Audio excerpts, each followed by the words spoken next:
Welcome, everyone. This is your friend, the DN What If, here with another exciting fanfiction. Today, we're diving into the story of What If Deku Awakened a Water-Creating Quirk? If you enjoy this video, don't forget to hit that like button and subscribe for more fanfiction content just like this. Now, let's get started with the fanfic. This has been a very disappointing chase. Shoto regarded the slumped-over hero in front of him with a curious tilt of his head. What do you think, exoskeleton? You're the professional. The hero spat at Shoto's feet. A tooth clattered on the pavement that Shoto curled his lip at. You think you're doing the world a favor, don't you, you goddamn freak? Exoskeleton tugged against his ice restraints to no avail. You hate us so much. You know, you're the reason heroes exist in the first place. No, Shoto said, rolling up his sleeves. I'm not. Cool air wrapped the alleyway and gathered in the palm of Shoto's hand. He placed it over the hero's mouth, icing it over. I can't have you screaming right in my ears, he explained. This will hurt. It will be over swiftly, so be grateful. It's more than people like you deserve. He removed his hand, but the ice was doing its job. Muffled shouts that were useless to Shoto could barely be heard at all. Slowly, he grabbed Exoskeleton's wrist and released his quirk, ice coating it all the way up to his shoulder and over his chest. The words that Exoskeleton was trying to say were indecipherable.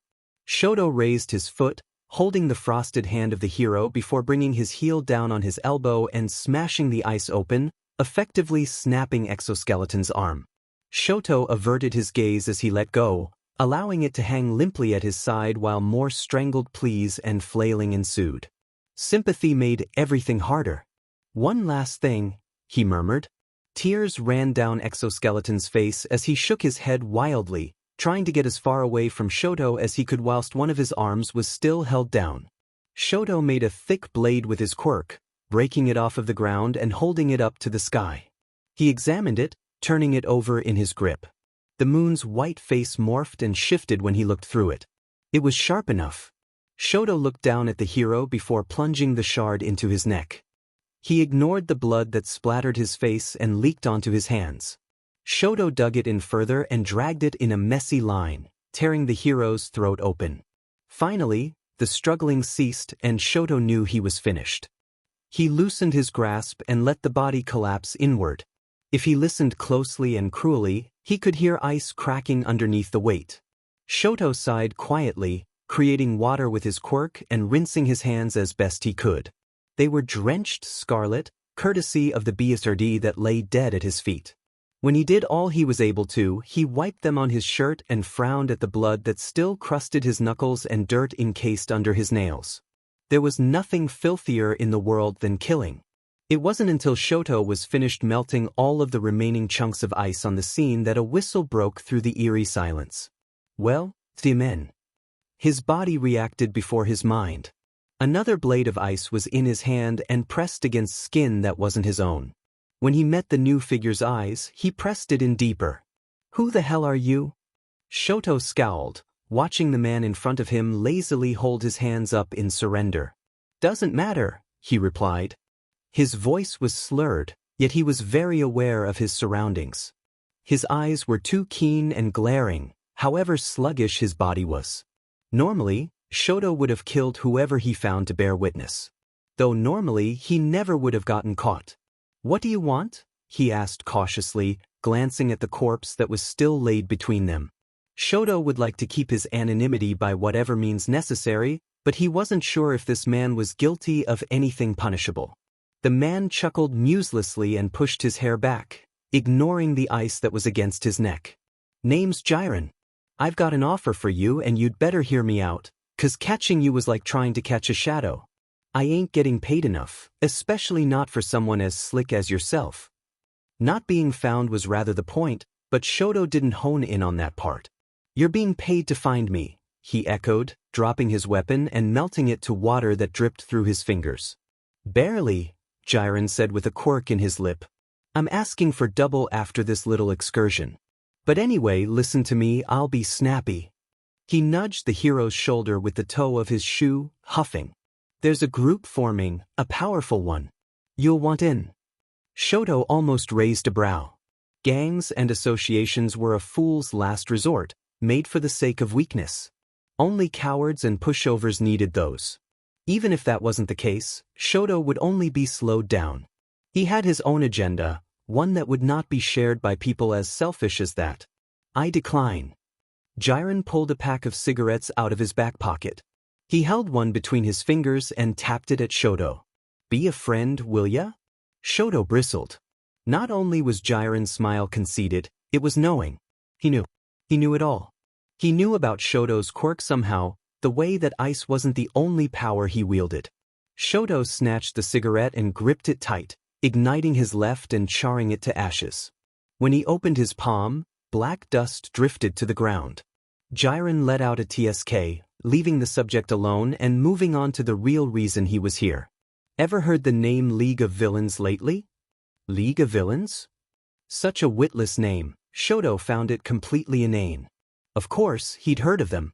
Every news channel has taken the chance to hound UA about its failed security measures. Shoto himself had watched the press conference. As impressive as it was getting so many thugs into the USJ, they barely achieved a thing. That was only the beginning for them, Jiren said. They got a very special experiment going. No, still ironing out the K&Kes, but give it a few months, they'll make one that matches All Might's power. Beats him even. Shoto paused, flicking his eyes up to meet Jiren's. He only pulled another cigarette out and held it up to him. A creation that had the power to defeat All Might? There was no such thing. This Jiren was lying to him. None of the media hinted at something so powerful ever existing during the attack. Not even the press conference had mentioned it.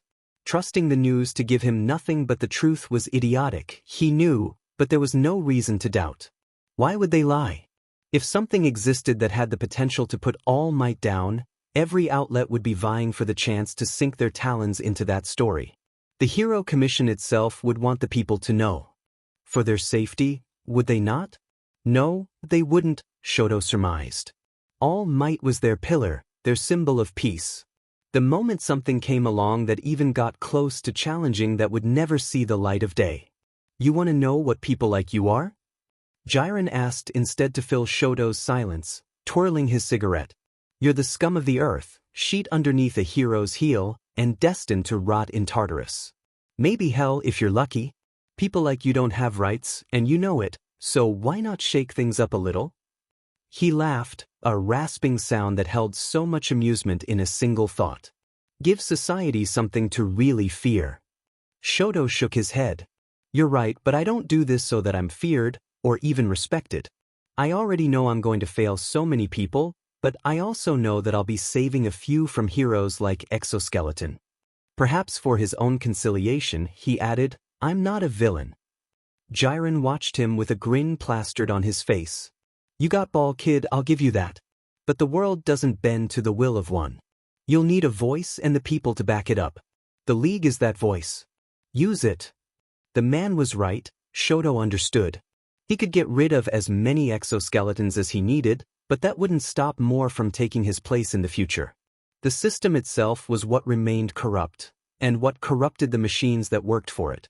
Shoto turned his eyes up. Jiren watched him with his unlit cigarette.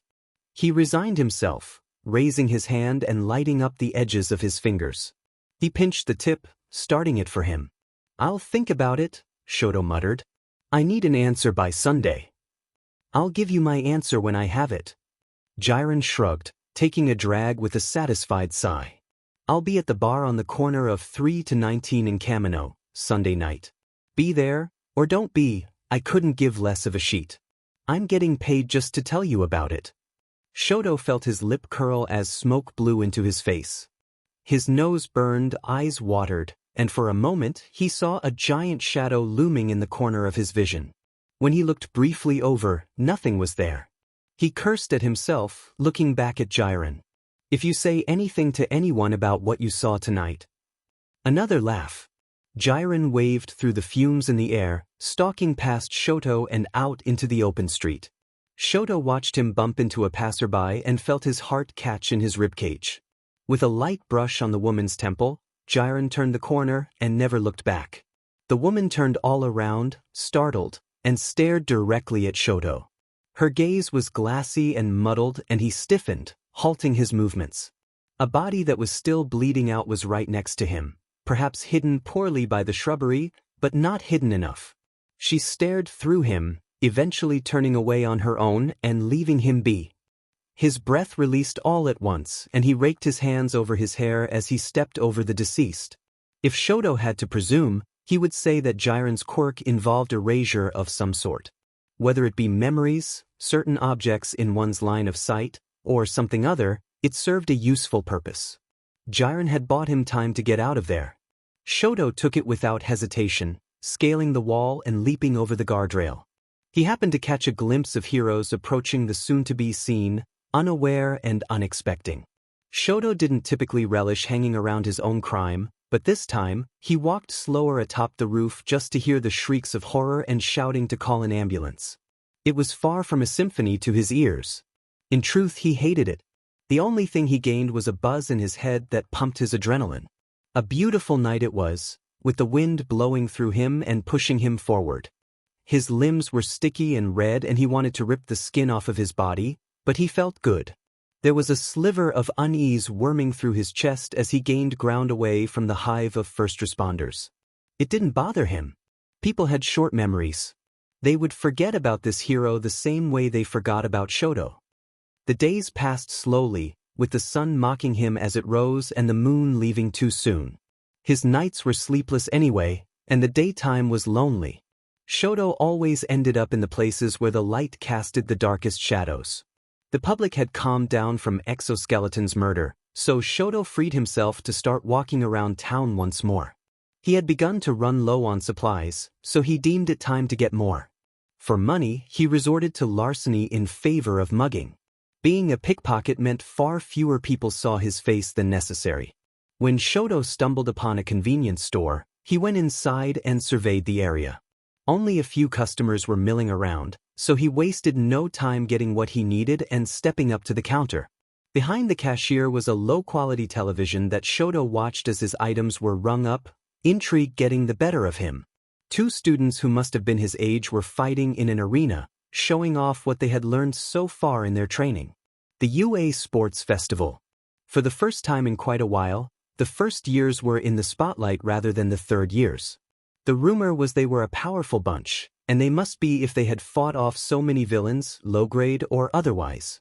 Though really, it was All Might's fault for taking up a job there and choosing to teach them. Shoto hadn't believed it at first when he heard, but it was disappointingly true. Oh, how the mighty have fallen.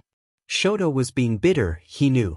He simply didn't understand how such a situation could occur. He supposed that shouldn't matter much to him, since it failed to affect him in the slightest. He shifted his focus back to television. "This is the tournament section?" he asked. The cashier turned around to get a look. "Yeah, I guess so. Pretty incredible stuff they're doing, honestly. Haven't you been keeping up?" "Can't say I have," Shoto said, helping her to bag his things. He glanced back up when he heard one of the announcers start yelling, even with the volume turned down so as not to disrupt the patrons. He furrowed his brows. "Who's that one?" Displayed on the zoomed-in camera was a boy with wild green hair and a painful smile on his face. His arms were held out, one hand stabilizing his wrist while the other was in a position as though he had just flicked something. What caught Shoto's attention were his fingers, which were crooked and swollen purple. Had his Quirk done that, or his opponent? The woman's lips parted as she thought. "I think his name's Midoriya? Something Midoriya." She nodded at his bags. "That'll be $20.43. Shoto handed her the money while mouthing the name to himself. Midoriya. He didn't know what to make of it, but he tucked the information away. When Shoto left the store, he was still lingering on that boy. On the television, he had been using his quirk to push his fellow hero to be back, so it must have something to do with strength. It appeared volatile and uncontrollable, so he likely didn't have much training with it.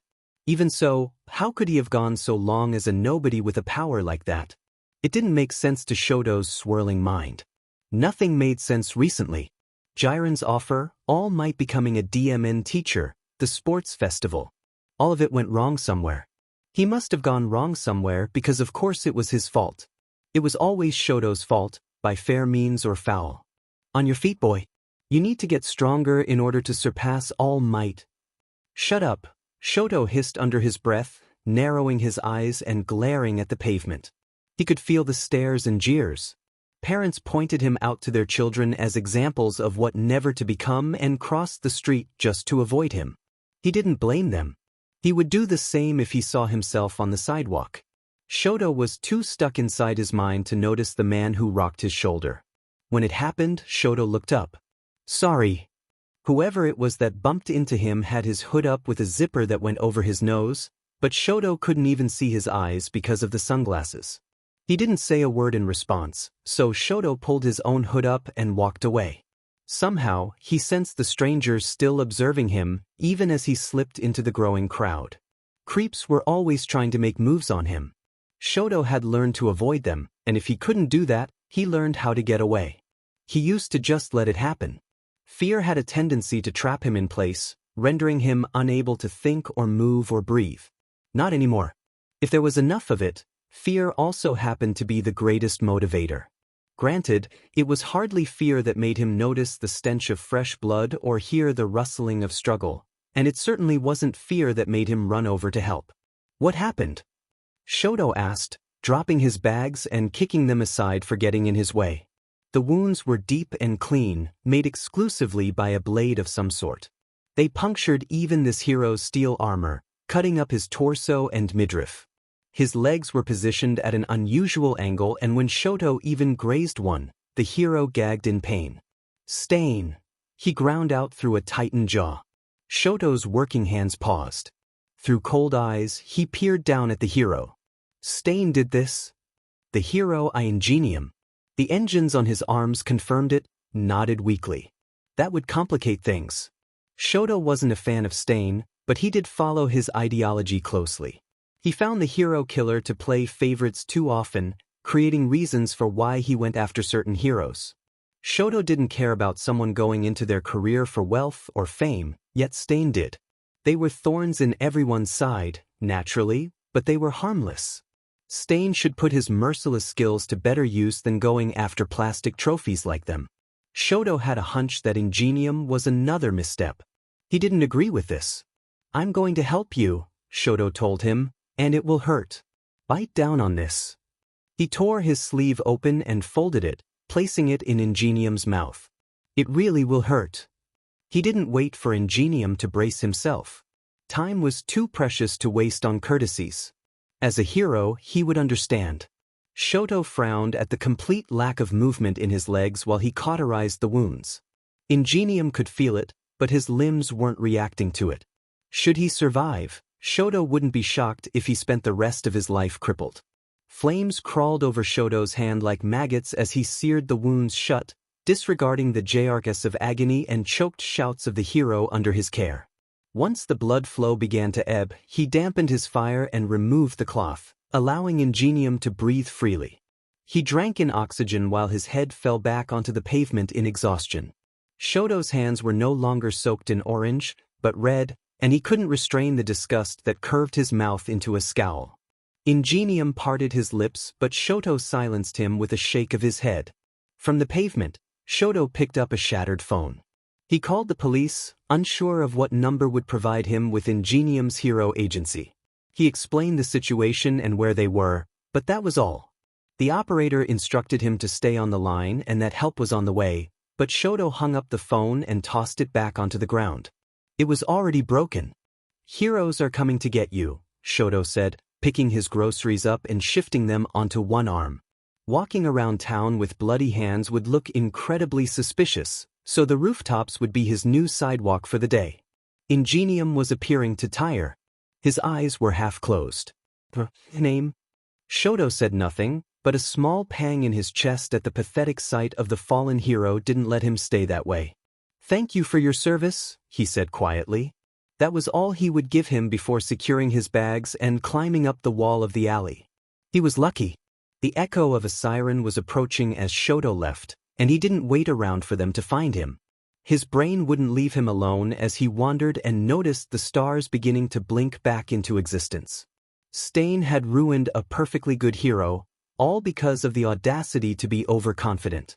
Indeed, Shoto liked Stain's ideology. It drove him forward and gave him a goal to follow. When the days were darker than others and he couldn't see in front of him, one phrase that was strung together with shivering woes of the forgotten could be heard from far away, beckoning him. Get rid of the false heroes. It wasn't Stain's voice, but it was someone's. Sometimes it was Mom's, and other times it was Tuya's. Depending on how hard Shoto pushed a blade of ice into his own veins that night with intent to kill, it was Fuyumi's or Natsuo's. They anchored him. They kept him sane when he couldn't even stand up on his own. Shoto didn't search for technicalities as Stain did. Some people truly didn't deserve such a title of hero. They didn't deserve the spotlight that they used to hide their crimes in the shadows behind them, nor did they deserve the roses that blind masses threw at them. They didn't deserve any of it. People were hurt because of them. People were dead because of them. Some people had their mothers taken away or brothers killed or childhoods ripped away because of those false heroes, and all he told Shoto was, they deserved it. But they didn't. If they did, Shoto would have already left this burning world behind. He remembered Jiren's offer of joining the newly formed League of Villains. Shoto was being offered a chance, one that he may not get again. Jiren was right. Shoto couldn't do a thing on his own. But a voice was forming, one that threatened the cozy way of life too many people had gotten used to. They didn't realize how wrong they were. Shoto craned his neck back, watching the sky with a smile in his eyes yet not his face. Some dreams weren't meant to stay a fantasy. Some were meant to turn gold and gleam. He would make sure of it. Shoto was led through a dank hallway that reeked of alcohol and mold. Balls of dust were collecting in the corners while dark stains scattered the peeling wallpaper. It didn't seem to bother Jiren, or he was at least used to it. The smirk on his face didn't melt away, even as he opened a door and instructed Shoto to enter. After you, he said, letting out a wheeze of contemptible laughter. Shoto slunk past him, eyeing the lighter he flipped through his fingers before turning away to face the two new people. One slouched on a bar stool, scratching at his already scabbed and flaking neck as Shoto walked in. The other was polishing a shot glass behind the counter, though with what hand, Shoto didn't know. He was made of purple, inky mist with eyes like saucers, but dressed the part of a bartender or butler. Who the hell is this? The younger of the two asked. His voice was raw and scathing, even hard to hear because of the severed hand he adorned over his face. Jiren swept an arm out, smoke from the cigarette that hung out of his mouth trailing after the motion. Shigaraki, Kurojiri, here's your newest recruit. This one calls himself Shoto. The bartender didn't react. He just put the glass on a shelf behind him and began cleaning another one. Shigaraki removed the hand from his face, red eyes glinting as he scanned Shoto. There wasn't much he had that Shoto didn't. Shigaraki was thin and looked fragile in combat. If Shoto had his quirk, one that disintegrated anything he touched, he wasn't sure if he would consider learning how to fight either. He's ain't the most well-known, Jiren said. Only 1 or 2 kills as far as 6, Shoto corrected. He looked back at Shigaraki, leveling his gaze. I've killed 6 people who claim to be heroes. I'm willing to kill more if need be. Though Jiren was right. Shoto wasn't the most well-known. Most people didn't know that he existed, let alone as a threat to their precious status quo. They couldn't distinguish Stain's murders from Shoto's, as Shoto didn't let any of his victims live once he sunk his claws in. He learned many things as a child. He was glad that he was never taught how to let go. So, you're a dog who knows how to speak, Shigaraki sneered.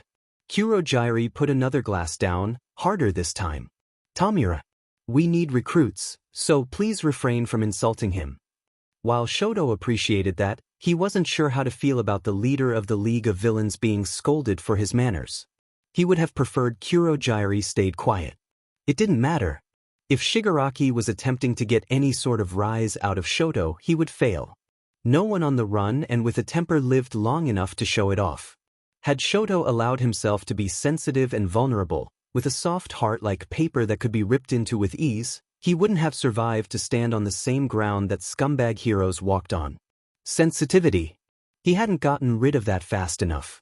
Perhaps if he had, some accidents could have been avoided. Shoto shrugged. Call me what you want.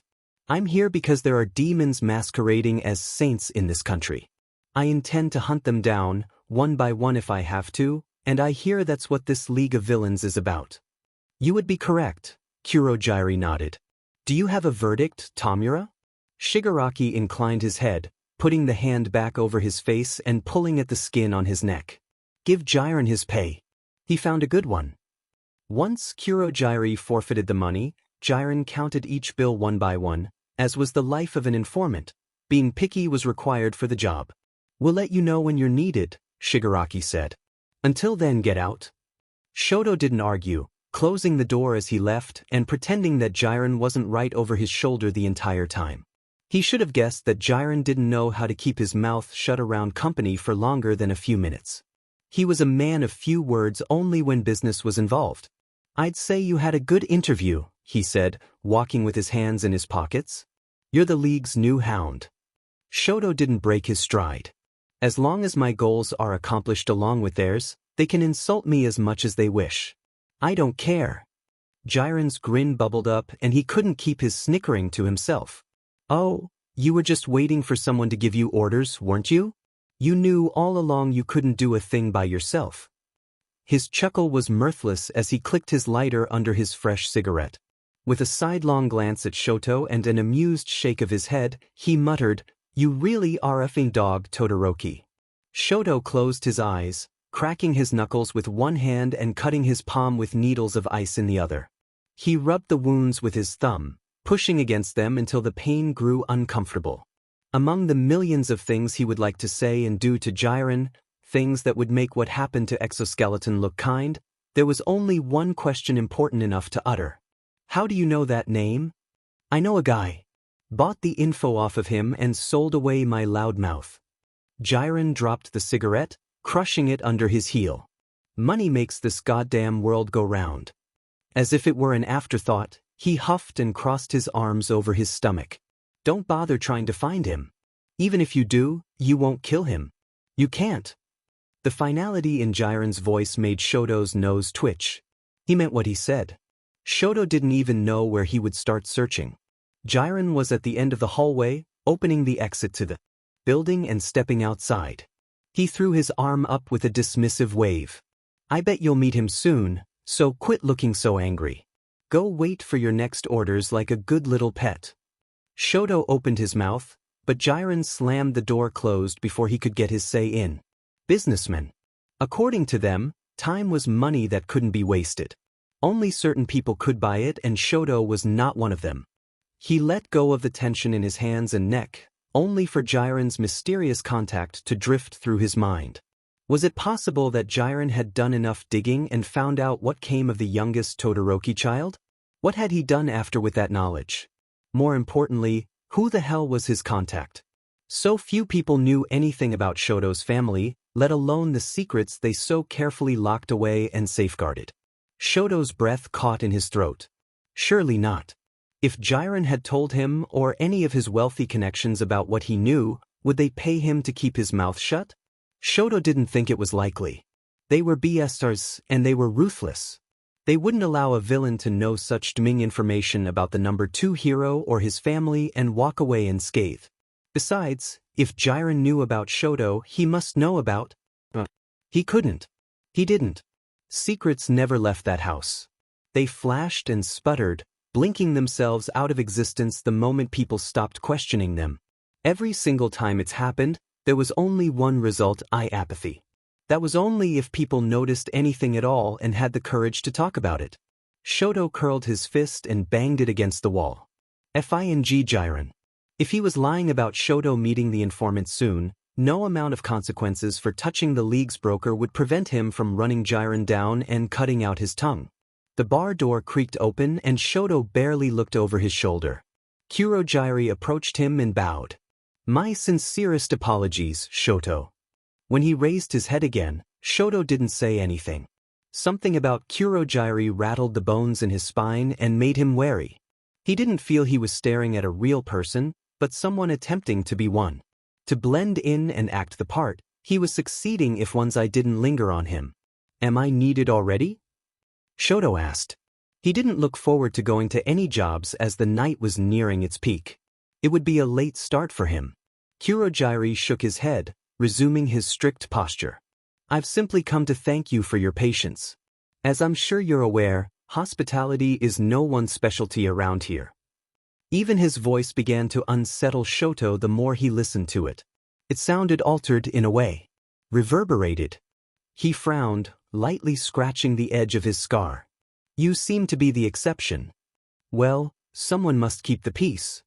Kurogyari leered at Shoto then, his misty eyes growing smaller and more narrow. Shoto covered his blood-crusted hand with a sheet of frost and tucked it behind his back. You've killed 6 people, you said? All warranted, I presume? Yes. A swirling portal opened out of Kurogyari's arm.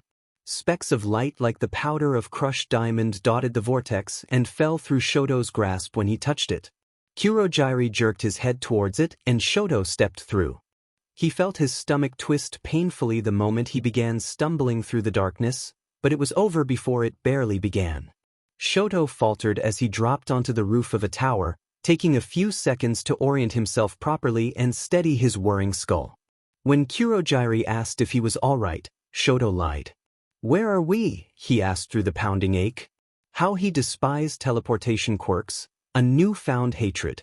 Kurogyari adjusted his tie before responding. Hosu. He stared out across the city. Look over there. Shoto followed his gaze and looked down. Pedestrians spotted the road, just citizens going about their nightly routines with cars' headlights that made everything glow yellow and fuzzy. Nothing extraordinary stood out to him. No one was doing anything strange or suspicious. They were normal and uncharted. Now look at what's being broadcasted, right up there. Shoto glanced at Kurogyari before doing as he said. On a large, electronic screen that aided the street lamps and neon signs illuminating down below, a newswoman was reporting on a story. Shoto could only read the subtitles, but when he saw the picture of Ingenium, his heart nearly tripped. The only reason he didn't flee right then was because of how pensive Kurogyari looked as he examined the report. He didn't know at all what Shoto was thinking. I doubt you realize how foolish you are, Kurogyari said at last. Shoto tilted his head cautiously. What? Recreating society is something that you and Tamura both want. Only you've yet to comprehend how difficult your method makes that. The smell of oncoming rain filled Shoto's nose. He huffed, leaning on the safety rail and dipping his head forward to feel the blood rush to his eyes. It was a long fall to the bottom of the pavement. Elaborate on that, he said idly, though in truth, Kurogyari had his full attention. The detachment in his voice and disinterest in his slender movements intrigued Shoto to no end. Who was this man? Why was he aligned with the League and Shigaraki? He doubted he would ever find out. As simple as it would be to kill every hero who's proven themselves a bane to this world, it is impossible to find them all. Too many exist, so we purge all of it and start over. That's why we do what we do. Kurogyari's tone changed, turning more somber than Shoto could remember anyone a part of the League behaving. Not everyone who dies will be deserving of it. Innocent heroes perish, too, not because we hate them, but because they are fighting for a system that protects the guilty. Are you willing to slaughter those heroes as well? Shoto gently trailed his fingers over his right arm, all the way up to the crook of his elbow. This wasn't the first time he had contemplated that very question. It was just one of many things that kept him from dreaming at night, stuck in a tortuous cycle of hypotheticals and delirious what-ifs. The vow Shoto had made at death's doorstep, the one that guided his sharp ice across fake heroes' flesh, was the same thing that tickled his ear now. He needed to get rid of the heroes that destroyed lives instead of saving them.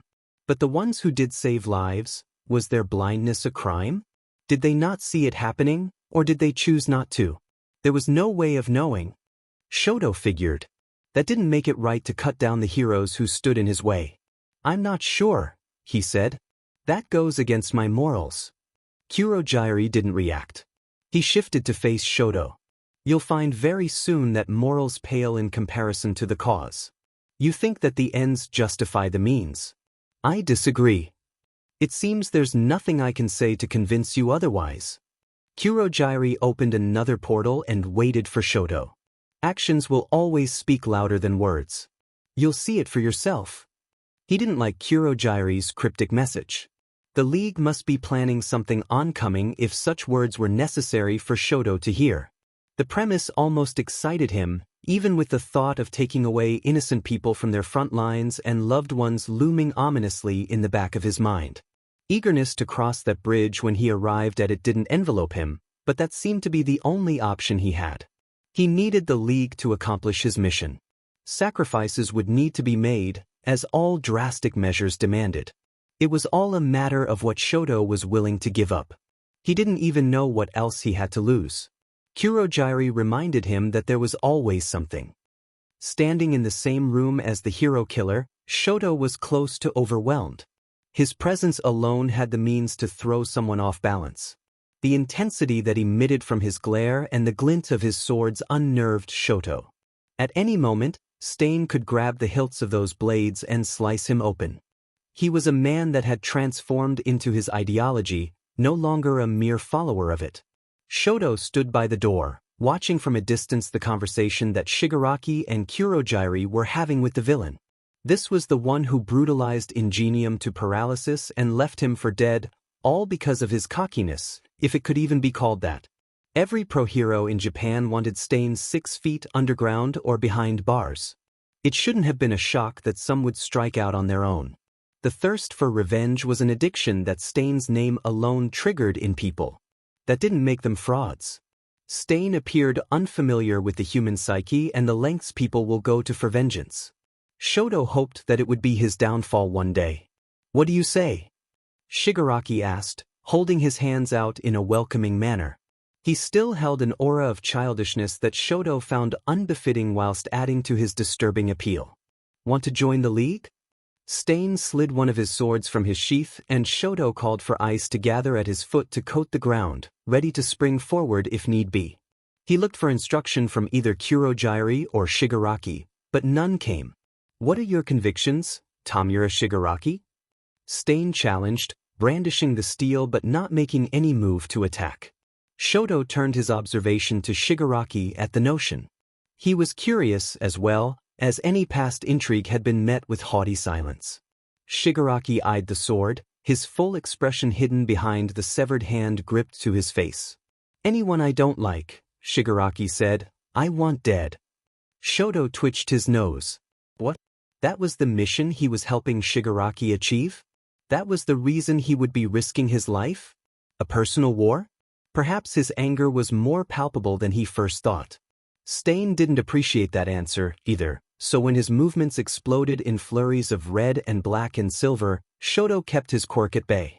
Stain noticed his hesitance. Twin daggers flew from his direction, catching each of Shoto's sleeves. Pinned against the wall, he could feel his wrists sting and scowled at the faint line of blood that trickled onto the fabric. "Make no moves, Shoto," Kurojairi said. Shoto heard his neck crack from looking up too fast. "Really? Let Tamura learn from this experience," he explained, and Shoto bit his tongue. Rather than get himself free, he watched Stain use his unknown quirk on Kurojairi, rendering him limp and unable to move against the support beams.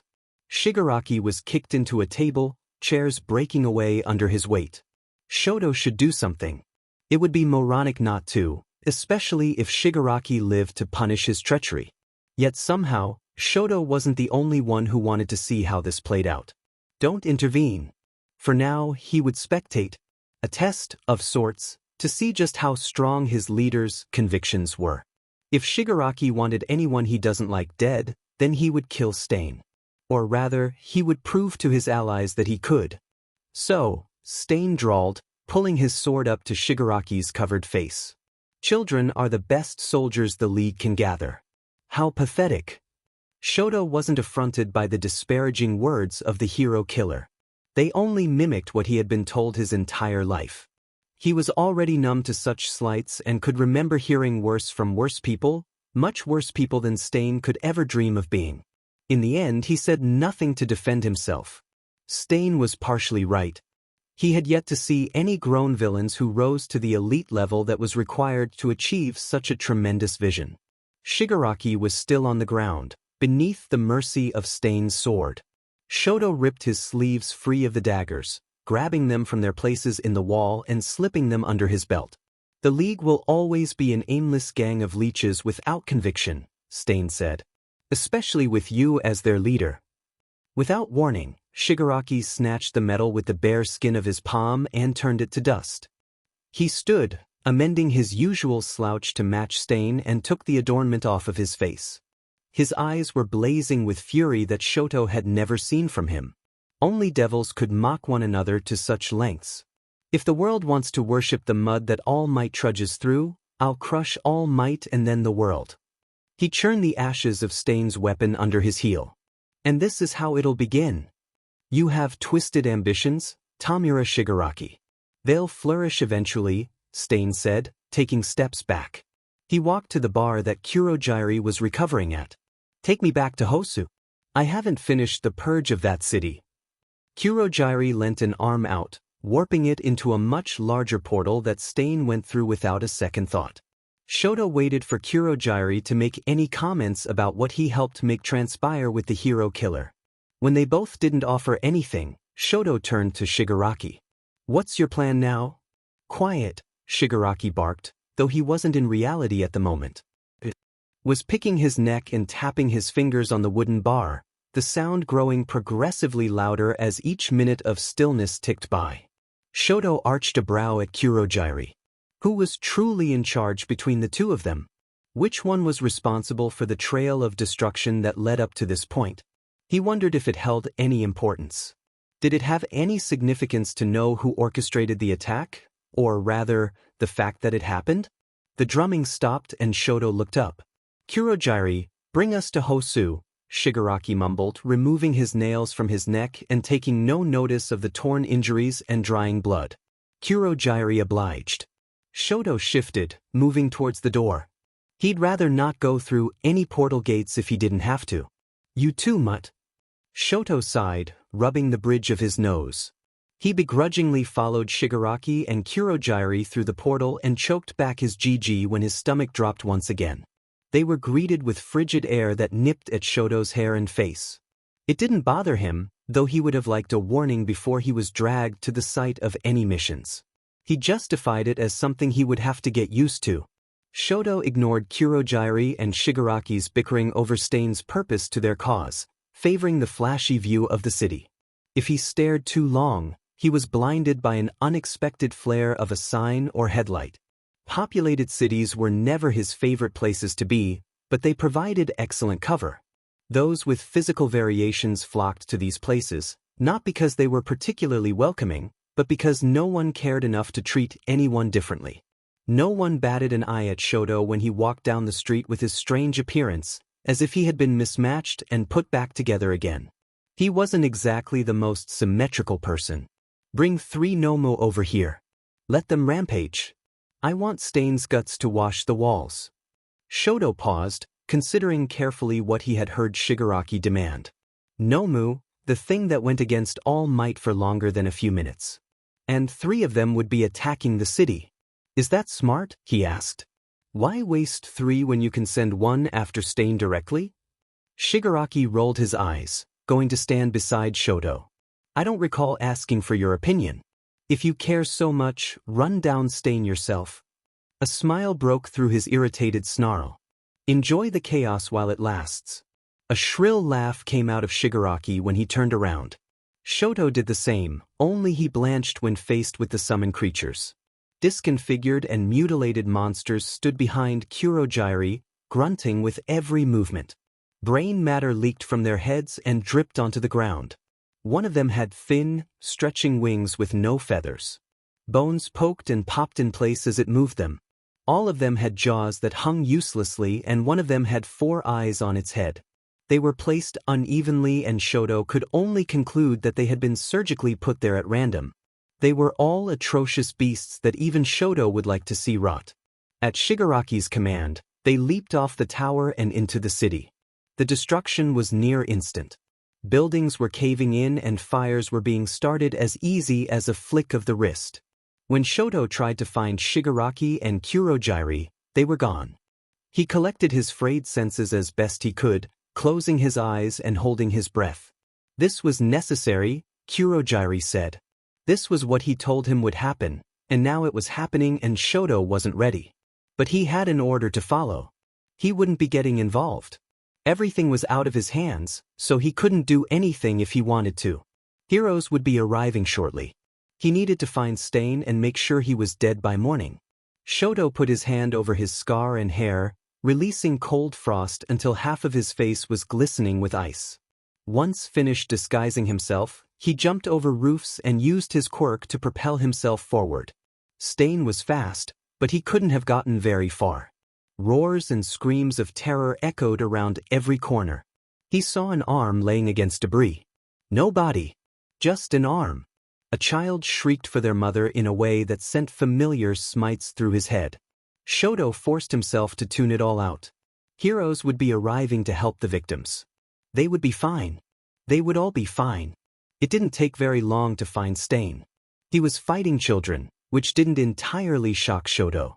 If a miracle didn't occur, they would surely lose. Shoto resigned himself to watching, hidden behind the roof's curb. One of them was cloaked in electricity that splintered and snapped. He bounced off the walls like light bouncing off of a mirror, just barely faster than Stain's knives.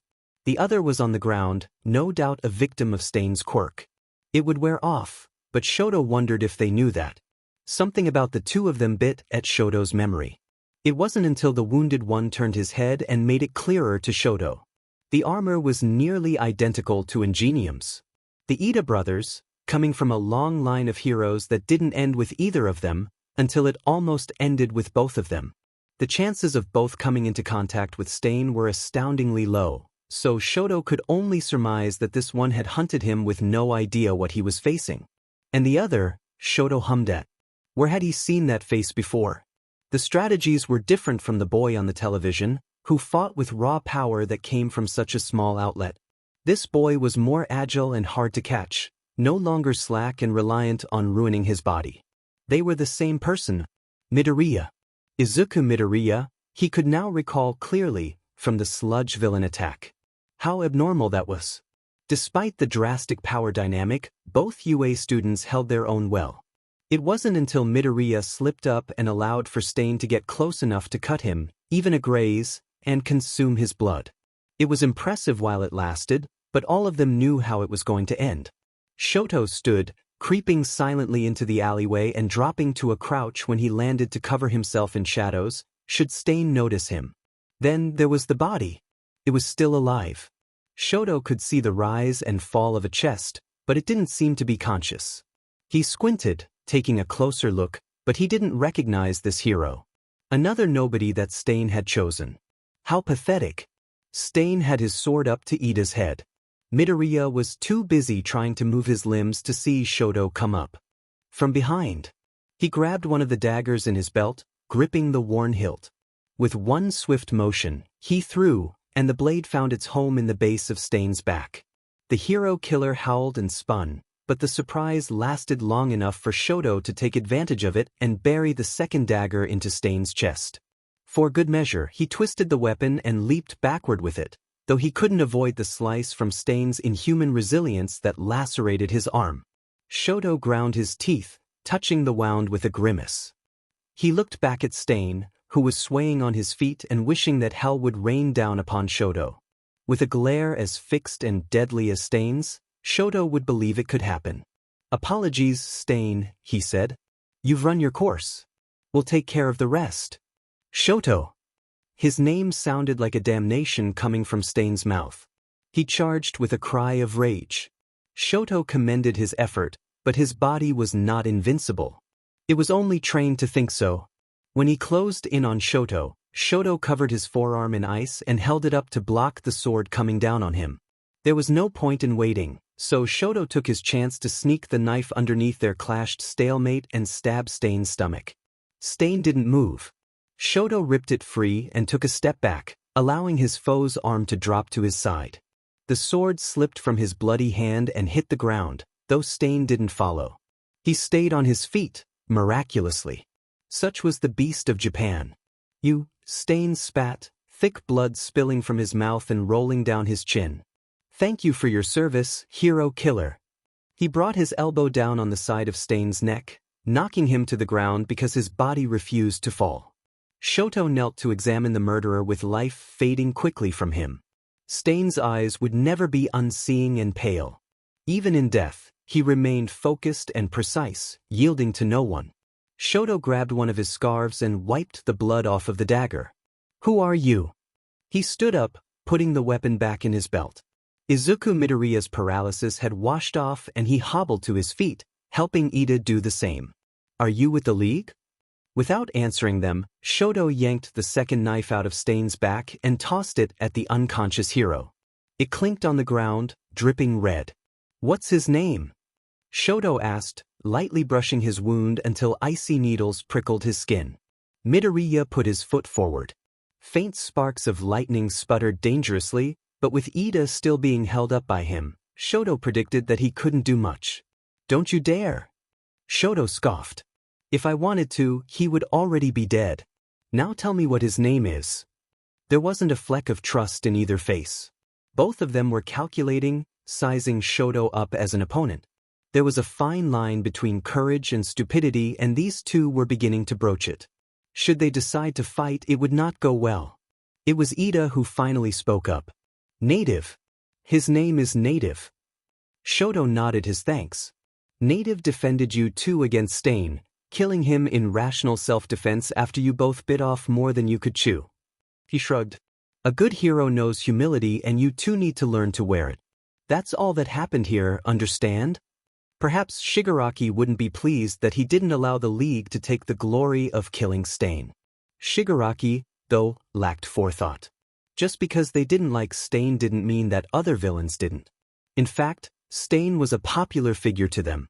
To them, Stain died a martyr fighting for his cause and was killed by a hero. To them, the League and Stain were on good terms. More recruits would be coming right to them. Jiren's job would become much easier. "You never answered my question," Midoriya said. Ida removed himself from his friend's grasp, ready to stand on his own. It was almost eerie seeing someone still affected by Stain's quirk, even in his death. "Who are you?" Shoto raised a brow, putting his fingertips on the wall and kneading them together as he surveyed the dust and grime. "You're alive because of me. That's all you need to know." Midoriya didn't back down. Shoto glanced at the unconscious hero. How anyone could see someone worth risking his life for was beyond him. "And Midoriya," Shoto said. Midoriya looked up with disturbed, angry eyes. "If I were you, I'd stop trying to destroy myself for people I don't know. That's the quickest way to get killed." He pulled himself over the ledge and looked back only once to ensure that he wasn't being followed. Midoriya was still staring at him, kneeling beside Native. They were too occupied to chase after Shoto. He nodded to himself, springing into the darkness. He was gone before the real fire started. As he tried to stop Native's bleeding, Izuku stared up at where the villain disappeared.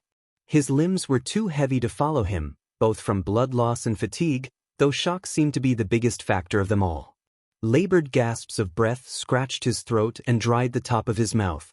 He could hear Ida behind him holding onto the bricks as he stumbled past from Stain's body. "Oh my God," he croaked. Izuku's ears were too cotton-filled and ringing to hear anything else besides the slide of his working hands. His mind was stuck on who had saved them from the hero killer. That boy looked young. He looked Izuku's age. Shoto. The name the hero killer cursed to the pits of hell. And he had killed one of the most notorious villains in Japan. He had waited until Stain's guard was down to the elements around him to strike. It was cunning and it was dangerous. He was dangerous. Izuku had never seen anyone who looked like him. His quirk must have been ice-related, with the mask of cold stone hiding half of his face and the only visible hair of his being powder white. Why only half? Why not cover his entire face if he was going to communicate with hero students? Too many questions existed that held no archives for answers. What was it Shoto said? That Stain had run his course and they would take it from here? He couldn't possibly be talking about villains as a whole. Unless he really was with the League. Izuku had lost sight of Gran Torino after the Nomu that derailed the train fled. There wasn't any room for uncertainty that the League of Villains were behind the Nomu that ravaged Hosu. Izuku was supposed to stay quiet. That was what Shoto told him. Was that smart? Would Native even agree to that? Would the police even believe that?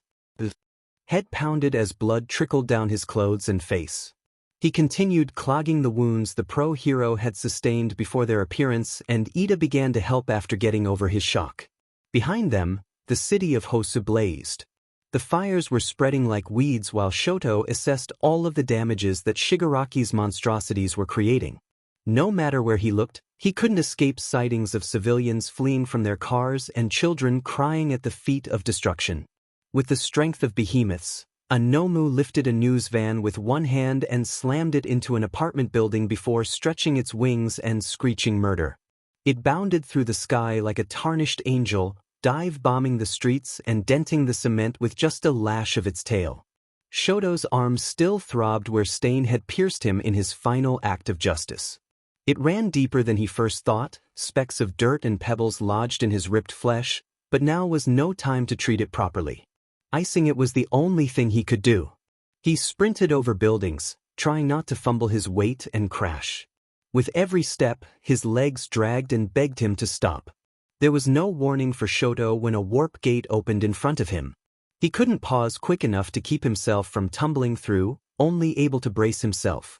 Simmering agony jolted through him as he landed on his bad arm on the other side. When the world stopped spinning, Shoto staggered to his feet. Kurogyri greeted him atop a tower that overlooked the city going up in smoke. "What the hell is this?" Shoto asked, holding his wound as he bared his teeth and looked at the desperate havoc unfolding before him. Kurogyri held his hands behind his back. "This is the beginning of change." "This isn't change," Shoto spat. "This is terrorism. It's mindless chaos down there. This is it's evil." "You're young, Shoto. You've still time to learn how the true, everlasting change you seek is brought about." A part of Shoto couldn't help but feel foolish.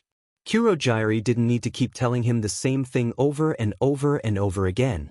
He knew that killing one hero at a time had never done much for anyone except the people they had hurt. This, though, lighting places on fire and trampling over bodies like they were insects, wasn't doing anything either. They were sending the wrong message. They just aren't sending your message. Shoto's lack of an answer made Kurogyri loosen his back and soften the edge of his words. He felt like he was being insulted. "This was a necessary measure," Kurogyri said, looking towards a patrol of heroes trying to fight back a roaring blaze that was engulfing a building. "We needed Stain to die so that Tamura could flourish, just as he said. All of this violence will always have a purpose, I assure you." "And attacking the USJ?" Shoto asked. "Trying to kill kids? What was the purpose of that?"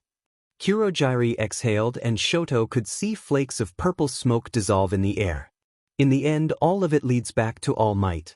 Understand that before you understand anything else, for it's imperative in accepting our means." All Might. Of course it was All Might. It was impossible to run from that name when, speaking of the flaws that presented themselves in the system, he defended tooth and nail. Saint of clay though he was, he set a precedent that no one could reach. "I said get up. I refuse to allow you to waste such potential. You're special, Shoto, and I'm growing tired of your failures." He scowled, shaking himself and melting the ice mask on his face just so that he could freely tug his hair and dig his nails into his scar. Replacing All Might was unfeasible, let alone outdoing him. Anyone who said otherwise was a dull idiot with his head in the clouds and stepping on stars that burned too fast, stuck in a hopeless dream. "You have a decision," Kurogyri said as a distant Nomu screamed. Fumes continued clogging Shoto's nose. He felt the ash sticking to him and poisoning his eyes, making them water. Kurogyri opened a warp gate and Shoto watched it grow, letting out one last dark flash before remaining stagnant. "Come back to the hideout and continue on with the League," he said, "or walk away now."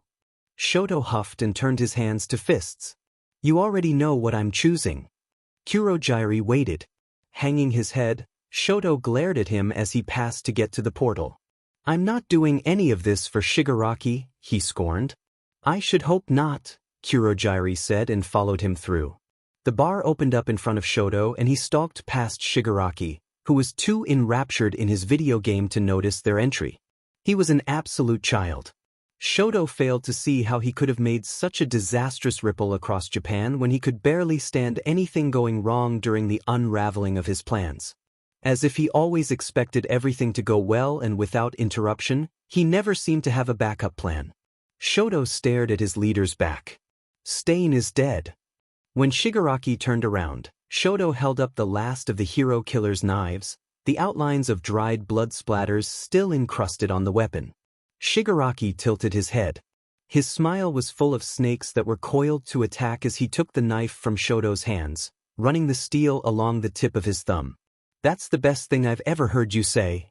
Shoto bit his tongue. "Sure. And Hosu?" Shigaraki looked to Kurogiri, who was already taking glass cups out of the sink and beginning to wash them clean. "A hellscape. With the amount of flames and heat that are uncontrolled at the moment, I doubt it's far from the truth to say Endeavor is partly to blame. He's ferocious in taking our Nomu down." Shoto wavered before he could bring himself to leave the room. He tightened his grip on the doorframe. "I didn't know Endeavor was there," he said quietly. The number 2 hero so close to Shoto. The thought of it alone made maggots climb up his back and bite at his skin. "Who cares about Endeavor?" Shigaraki asked. "I got what I wanted." This was a success. Thick, red ink still smeared Shoto's clothing and knuckles.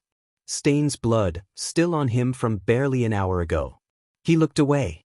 Stain wasn't a bad person. He was simply misguided. That was what happened to those who became slaves to their ideas.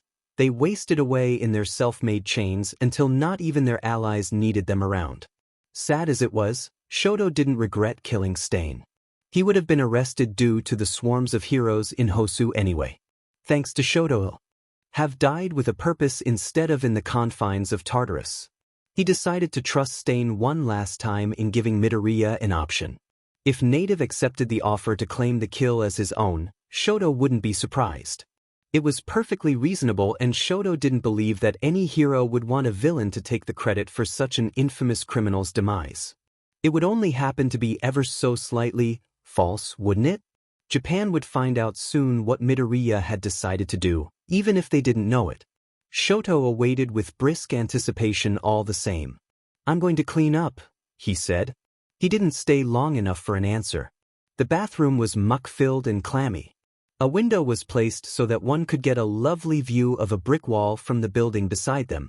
When Shoto looked in the mirror, his face was distorted because of a single crack that split it in half. He turned the faucet on and ran his hands under, scrubbing with soap to get as much of the blood and dirt off as possible. It was never an easy task, but when he was satisfied, he removed his shirt and ran it under the water. The gash on his arm had bled through the ice. Shoto opened the cabinet and grabbed the first aid kit, unraveling a needle and thread as he held it up to the wound. He began sewing it shut, grunting with every swipe and pull that felt like another stab every time it tightened. Shoto was forced to stare in the mirror as he worked. Seeing the marks and scars on his torso and limbs, the ones he got while crying boiling tears and pleading for the hitting to stop, riled his stomach unbearably. It wasn't useless, though. He did it to protect someone. She was worth the torture he endured, as long as those ruthless hands were kept off of her. And Shoto clung to the belief that even if the training hurt, it was still training. It helped him survive. What he went through wasn't for nothing. It couldn't have been. Endeavor was a monster, but he was the monster who taught Shoto how to fight. Without that, he would have died within a few days of his escape. His hatred never fizzled out when the fuel dried up. Instead, his hatred became his new fuel. Now, Shoto was aiding in the leveling of a city and murder of numerous heroes, villains, and civilians alike. What a masterpiece he had become. The stitching was done and Shoto cut the thread, panting as he dropped the scissors and took his drenched shirt out of the sink. He dried it with a warm touch while cringing away from the heat that liked his palm. Normally, he had no problems using his left side for such trivial things. But combined with his tender arm and the recent thoughts of his father that lasted for too long, it wasn't so simple. Rarely anything was simple now. Certainly not his quirk. The heat twisted and rinsed him until he could taste smoke. He parted his lips and let it out, the roof of his mouth ashy and foul-tasting. The small room's confines forced him to breathe it back in and hack as his lungs burned. Shoto threw his shirt back on, still partly damp, and passed Kurogyari and Shigaraki in the lounge. "Where are you going?" Shigaraki asked, not looking up from his console. He didn't actually care, and neither did Shoto. "Out." He strided down the hallway and threw the back door open. He swallowed down the growing bile. When cold air touched his face, he forgot about the fire. He exhaled crystallized mist without having used his quirk and found solace in the freezing caress that reminded him of gentle hands and glittering eyes. He missed her. He missed all of them. He drove himself insane thinking of them and what he did, how he left them. As he walked, he listened. The night was dead and crepitating, moonlight reflecting only off broken shards of glass that were littered under flickering street lamps. A faint serenade of loneliness was delivered by the wind, whispering in Shoto's ears. There was seldom anything more isolating than a glacial midnight. He stepped on the shards just to hear them crack. He went underneath the lamps to see if his shadow was still there. He closed his eyes and dared the wind to guide him. The storm in his mind parted when he passed a wanted poster of a girl with scruffy, pale hair tied into buns. She had a tiny face and her eyes cut through anyone who stared for long enough, even in the photo. He stopped to read what she had done to grant a warrant for her arrest. She was a serial killer, apparently. One of her victims was a middle school boy from a few years ago.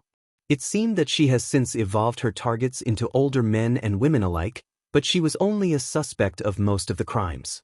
Shoto was lucky that he never had his face publicly displayed in such a manner. His family would recognize him immediately. The thought alone made his heart cave. They wouldn't be ashamed, would they? If they knew exactly where he was and what he was doing? He was doing the world a favor by getting rid of those despicable heroes.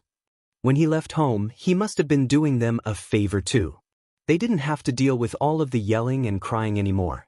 They must have been so happy. And Shoto was happy for them. They deserved to be after everything they had gone through. All he knew about his family now was that none of them lived with their father anymore. That was all he needed to know before refraining from going after them again. He could never have gotten close to them.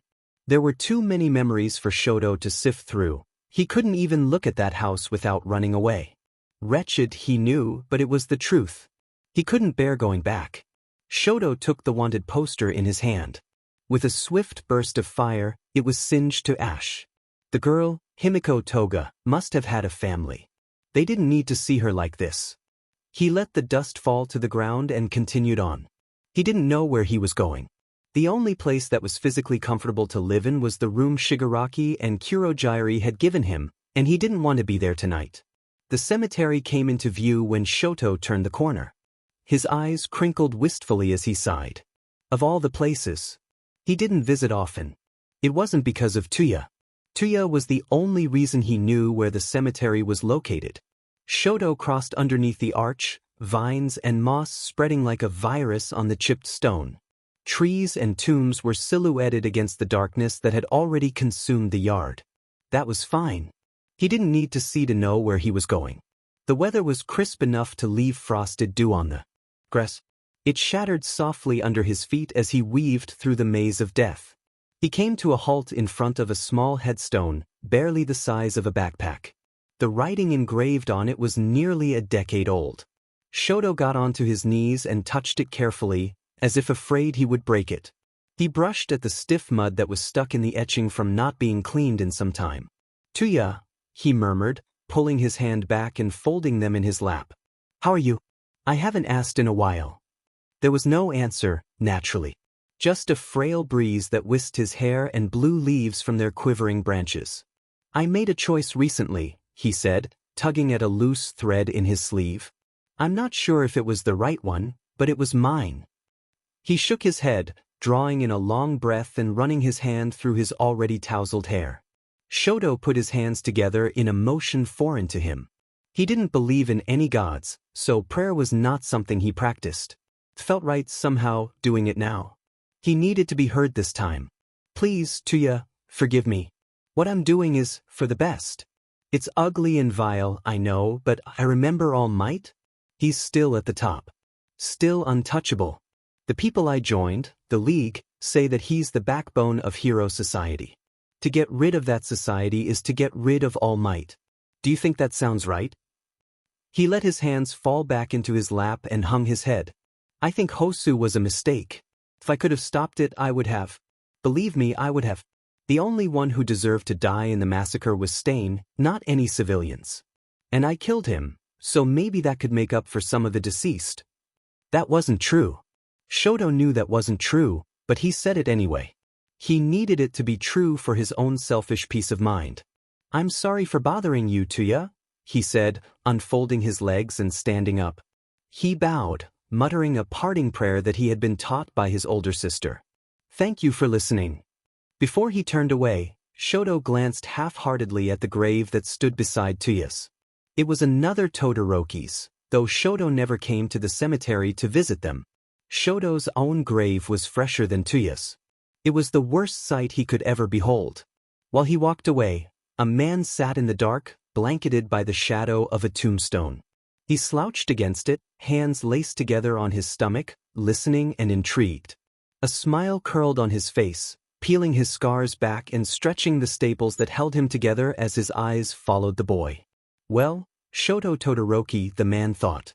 You're a dead man walking to her? Do you think he let us live? Izuku asked quietly, scratching at his bandages with only a slight wince. It didn't hurt too much anymore, but a stab wound was still a stab wound. Ida's grip on the corners of his bed tightened. Which one? Izuku trailed off. It was a dumb question. Of course he had let them live. He had saved them and provided them an out. I mean Stain. He took his time.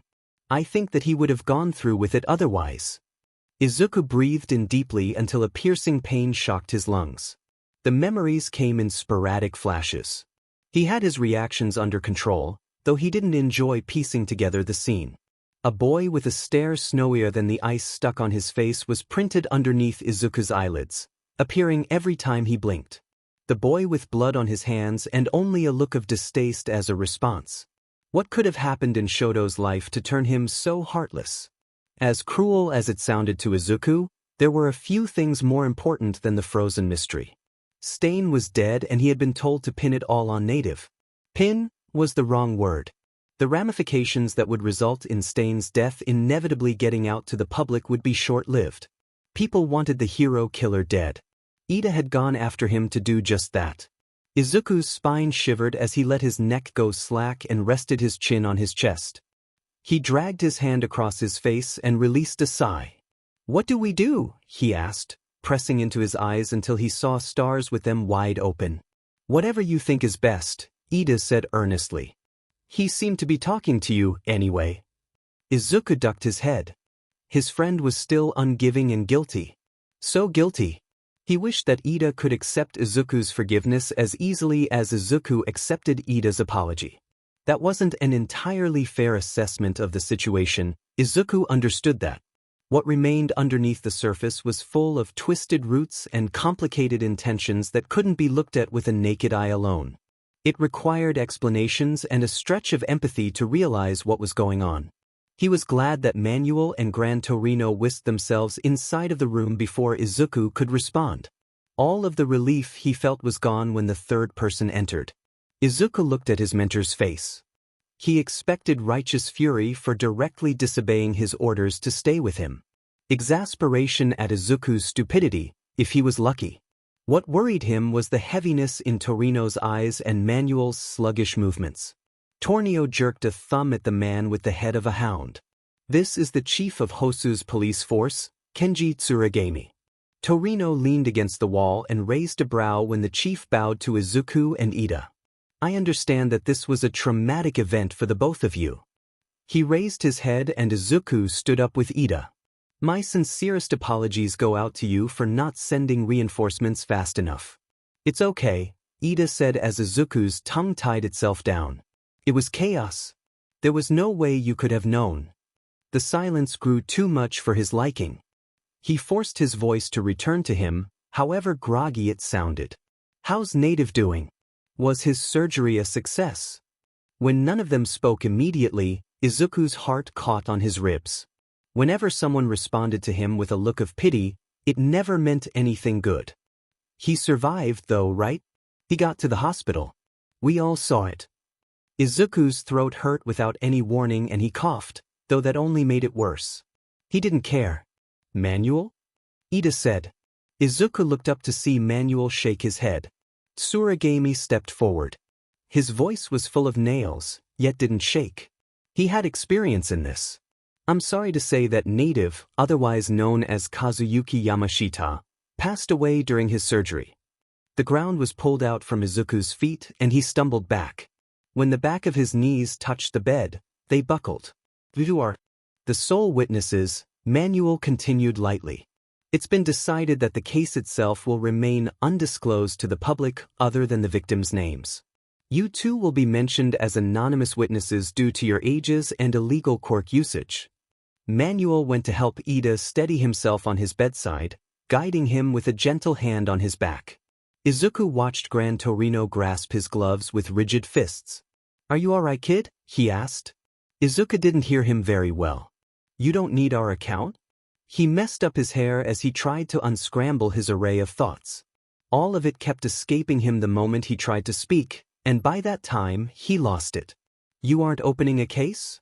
Tsuragami shook his head, tucking under his arm a folder of disorganized papers that were all folded unevenly in the corners from being put down wrong. We have all the information we need.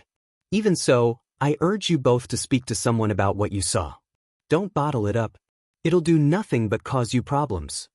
He put his hand on the doorknob, pulling it open and glancing over his shoulder. Stay safe, boys. I wish you all the best in your endeavors. The chief bowed his head one more time before clicking the door shut. Gran Torino put his gloves in his pocket and sighed, moving to stand by the foot of Izuku's bed. The story will drop over the weekend. Be aware that even if crime rates go down because of All Might's presence, it won't stop villains from getting inspired by this. Manuel patted Ida's shoulder before he stood up. We'll leave you be for now. Your parents will be here in an hour to sign your discharge papers, but for now, call if you need us, okay? Izuku and Ida agreed, though Izuku doubted that either would take them up on the offer. Even though he didn't want to be alone, he didn't want to be with Gran Torino's thorny exterior or Manuel's unfamiliar personality. He needed Ida, someone who knew exactly what had happened and could be talked to. Izuku glanced at him. He didn't look okay. The bags under his eyes seemed to multiply at the news alone. Are you okay? Izuku asked. Ida shook his head, taking his glasses off to wipe his face. We failed him. I know. We could have done better. And if that villain didn't show up, we would have died too. We weren't the heroes, were we? Izuku stared at Ida, his shoulders dropping. No, we weren't. He took an unsteady breath, looking at the floor and flexing his fingers. His hand was crooked now, surgery unable to restore its regular shape. It was a reminder, he reasoned. One that told him of the consequences. He looked up. But we will be. We won't make any more mistakes, not if we can help it. The strength returned to his legs after the shock began to wear. He stood, moving to stand in front of Ida. He held his hand out. I'm not giving up. I'm going to get stronger. And I want to do it with you and everyone else with me. Ida brought his face out from behind his palm, gazing at Izuku sadly. He took his hand, pulling himself to his feet. Ida swept Izuku into a hug, holding him closely like he was scared Izuku would disappear if he let go. I'm happy you're alive, he rasped. Tears sprang into Izuku's eyes, replacing the surprise. He didn't hesitate any longer to hug him back and bury his face into the crook of his neck. You too, Ida. God, Izuku couldn't wait to see his mother again. He needed to hug her like this and tell her that he loved her so much, no matter how difficult he knew he made things for her. He was lucky that he could. Death filled the air he breathed and not everyone was as fortunate as two young boys standing in a hospital room were. Izuku just wanted to go home. It wasn't a very long break. That didn't bother Izuku. He was grateful for being able to spend the weekend with his mother and not worry about any upcoming tests or internships. Inko had been informed of the truth before the story broke free to the public, despite Izuku's name not being mentioned once. He knew that she would be upset and angry. He was ready to comfort her. When she turned the television off, the news had finished its segment on the hero killer's demise. After the dust settled in on both of them, she said, "I don't want you going back." Izuku frowned, avoiding her eyes. "I know, Ma. You're worried, but this is exactly why I want to keep going. I can't just quit because I failed." Inko glared at him, her eyes red and puffy. "You don't fail anyone," she said sternly, in contrast with her words. "You almost died. I could have lost you that night. I could have lost my entire world and you want to go back." "Mom." "Izuku." His mother was crying, the tears rolling down her face while she grabbed at the tissue box. Strings of iron pulled at Izuku's heart as he watched her. As much as he wanted to cry with her, to weep and grieve with her, he needed to get her to see his point. He could never bring himself to go back if she didn't agree to it. If she saw that he was also afraid, even more afraid than her, it would be another weapon added to her arsenal. "I know that this is your dream," she whimpered. "But I can't outlive my son. I can't. You don't understand, Izuku, how terrified I am that I'll find out my son died in a news channel's latest story." Izuku gently took her hand into his, leaning forward. "Mom, please. Conversations like this one, people like these are the reasons I have to go back. I don't want anyone to have this conversation with their parents. Don't you see? I want to help bring people home again. In order to do that, you have to come home first." He couldn't look at the fragmented stone in her eyes that he knew would haunt him if he convinced her. That type of look was the kind that never left someone's mind, no matter how happy they grew up to be. She didn't mean it that way, he knew. Mothers were simply like that. "Please let me make this choice," he said. "I don't care if it hurts me. I just want to make it myself." "What about me?" Inko asked, trying to dry her tears to no avail. "What if it hurts me seeing you nearly get yourself killed? Am I supposed to accept that?" Izuku shifted closer to her, shaking his head. "No, you aren't. I swear, Mom, you aren't. I'll be careful. I won't do anything stupid or reckless, I'll be careful." His mother sobbed. Everything inside of Izuku crumpled seeing her like that. His mother, the kindest, bravest woman he knew, so terrified for her son's sake because he was so far from her protection. "That can't be enough, Izuku," she said. "They're always coming after you. You heard what the news said. The League of Villains and Stain were connected somehow, and you fought both of them. And I lived both times. Don't you dare say that to me." Izuku covered the top of her hand with his free one as she bawled. I'm sorry. How about this, Mom? Let's make a deal." He unfolded his pinky finger, holding it up to her. She sniffled, looking up. "If I get seriously hurt because of a villain again, I'll come home. Permanently. No argument, no compromise, no questions asked. I'll give it all up." Inko blew into a tissue. Her tears had slowed, though not completely. "Don't say it like that," she mumbled, wrapping her pinky around his. She let out a wet sigh. "I'm sorry, Izuku. I don't want to make your life any harder." "I understand, Mom. Don't worry, I'm not angry. I get it. And I'm sorry I didn't consider you in any of this." His mother nodded, not entirely pleased with what he proposed but accepting it all the same. She knew him better than anyone. Perhaps she knew that he was just as headstrong as she was, and even harder to convince. She threw her arms around him, kissing the top of his head before holding him close. "I love you so much, Izuku. Remember that, okay?" Izuku laughed quietly. "I love you too. And, thank you." Inko pulled away, cupping his cheek in her hand. Her warmth lingered as she got up from the couch, shuffling into the kitchen to start dinner. She opened the fridge and Izuku heard her make a sound. "Oh, we don't have as much as I'd hoped," she said. Izuku looked over the couch. "Need something?"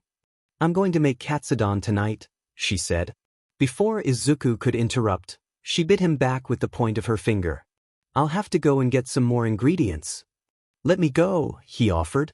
While he would argue with her and explain that she didn't need to do any of this, he felt that he would be fighting a losing battle. He could settle for playing errand boy. "I'll be back in no time." His mother didn't object, handing him cash to use. Izuku was out the door with haste, wasting none of his energy for detours. The mall was bustling when he entered. He passed a hero merchandise store advertising more of their stain apparel and felt his gaiety fade. There had been so much blood spilling out of his back where a knife stuck out.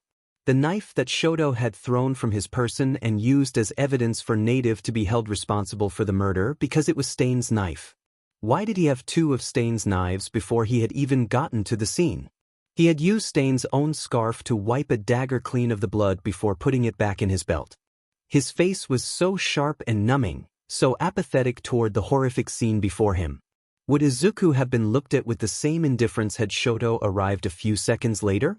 When he bumped into someone and heard the sound of a bag hitting the floor, he jumped from his thoughts. "Oh, I'm so sorry I didn't." "It's fine." A jolt went through Izuku when he heard the stranger's voice. The muscles in his hand went taut as it hovered over the box of hair dye on the ground. Izuku looked up at the figure who was crouching in front of him. Majority of his face was covered with a medical eye patch and a face mask that concealed his mouth and nose. The only part that Izuku latched onto was his gray eye, metallic and glinting dangerously. His hood was up, but Izuku could see the hair that fell over his face. It wasn't all white like he first envisioned, but split down the middle. The left side was black, the same shade of the dye under Izuku's hand. "Are you going to get that?" Shoto asked, tilting his head down at the box. "Or should I?" Izuku's voice was a husk that could barely scratch his throat. "Sure." He plunged a knife into the hero killer's chest and got away with it. In a hurry. Shoto took the box from Izuku, stuffing it back into his bag. Before he could slip into the crowd, Izuku grabbed his sleeve. A bad move, if the tenseness in his arm was any indicator. Izuku forgot. Stain never went down without a fight. That slash had cut deep into Shoto's skin. "Midoriya, hey." He snapped his neck towards the more friendly tone. Uraraka and Kirishima jogged up to him, waving obliviously. Shoto took his chance to snatch his arm away and vanish while Izuku was preoccupied with his friends. "Do you know him?" Uraraka asked. She made a pained face. "Did we scare him off?" "No, Izuku looked over his shoulder. Shoto was gone from sight already. How many times was he going to let him get away? He was a murderer, surely with countless other victims if the way he handled Stain meant anything. "No. I mistook him for someone else," Izuku told them, touching the back of his neck. "I don't know him." More times than he should. Shoto looked back only once. When he gained enough distance between himself and Izuku Midoriya, he glanced around to see him speaking with who he could assume to be his friends. A happy group of people they appeared to be, with all of their faces grinning and free for the world to witness. None of them had face masks or eye patches hiding their features from recognition. He wondered what that was like for a moment, not needing to take the extra time to cover up their most remarkable qualities because they had nothing to hide. They didn't have any remarkable qualities, he thought sharply. They were ordinary and unharmed. Normal. Shoto was not. It was as simple as that, and he was useless for questioning it, even slightly. A chime came from his pocket. He was grateful for the distraction until he read who was calling him. "Break's over. Get your butt back here," Shigaraki said. The impatience seeped into his voice unabashedly and Shoto rolled his eyes. "I'm busy." "Not anymore. Jiren's bringing over some new recruits and you're gonna be there." "Already?" That was faster than Shoto predicted. He gathered that death spurred movement faster than detainment, but the speed that Jiren had found more than one person willing to meet with Shigaraki disquieted him. There were certainly people out there with more grit in their loyalty to the League's cause than Shoto. He hoped that they weren't allowing any loose cannons into their ranks. Those would be hard to deal with and even harder to control. "Don't act so surprised," Shigaraki said. "News spreads fast, motivation spreads faster. Now just do as you're told next time and we won't have to have any conversations longer than this one."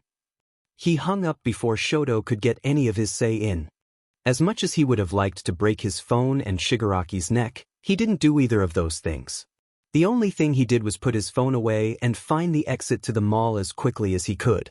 On the sidewalk, A crowd was forming outside of a store that offered news feeds off of a few televisions set up behind a window. Shoto approached and peeked through shoulders and elbows at what they were so entranced by. "Endeavor, that was such an incredible display of power," a reporter said, holding a microphone up to the number 2 hero. Shoto felt his nose twitch underneath the paper mask as he watched Endeavor nod and rub his chin. "This location isn't very close to your agency or patrol lines, but here you are." "I'm a hero," Endeavor said, not even an arrogant grin cracking through his intimidating glower. "It's nothing less than my duty to go out of my way to defend somewhere that needs me." The reporter ate all of it up, an infatuated smile blooming on her face. Shoto's curiosity had long since faded, though every nerve in his body trapped him in place and forced him to watch his father get showered with praise. "A brilliant statement, Endeavor." She looked back at the camera for a moment, her eyes twinkling. Her tone sobered as she faced him again. "Now, in the wake of the Hosu tragedy, what do you have to say about that despicable league of villains and those Nomu creatures? So much death, not even the hero killer, Stain made it out alive.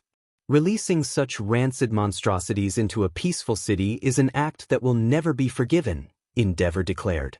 "My agency and I, along with countless other heroes, are working tirelessly to capture every last one of the criminals responsible for it. When they are found, they will pay justly."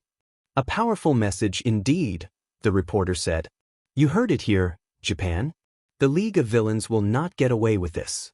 Justice will be given to every family who lost a loved one in the attack. Through all of this darkness, the number 2 hero is just one of many lights to look towards." Calling him a light now, Shoto thought with a sniff of disdain. A light in the darkness, one of Japan's saviors. He couldn't even blame their blindness. Endeavor was nothing if not a jester, fooling everyone just for a taste of glory. His ambitions were still powerful, even after losing 2 of his most promising sons, if they could be called that. Shoto was a creation, a masterpiece, a weapon, originally pointed at All Might. After cutting his strings and regaining his sight, Shoto shifted his aim ever so slightly. There were more important people who needed to be knocked off their pedestals. "Yeah, they'll pay for Hosu," someone in the crowd said. A chain reaction rippled through almost immediately and Shoto took a step backward. Death to all of them, those demons. When the cacophony erupted, Shoto broke away and made his way towards the nearest train station. He glared at his shaking hand, grabbing his wrist harshly. No matter how much he hated Endeavor, he was right. They were all right. Hosu was an unforgivable travesty and Shoto would pay for it, one way or another. There was no escaping Endeavor's merciless fire. He had the scars to prove it. When Shoto pulled his hand away, he peered underneath his sleeve at the red and bruised skin.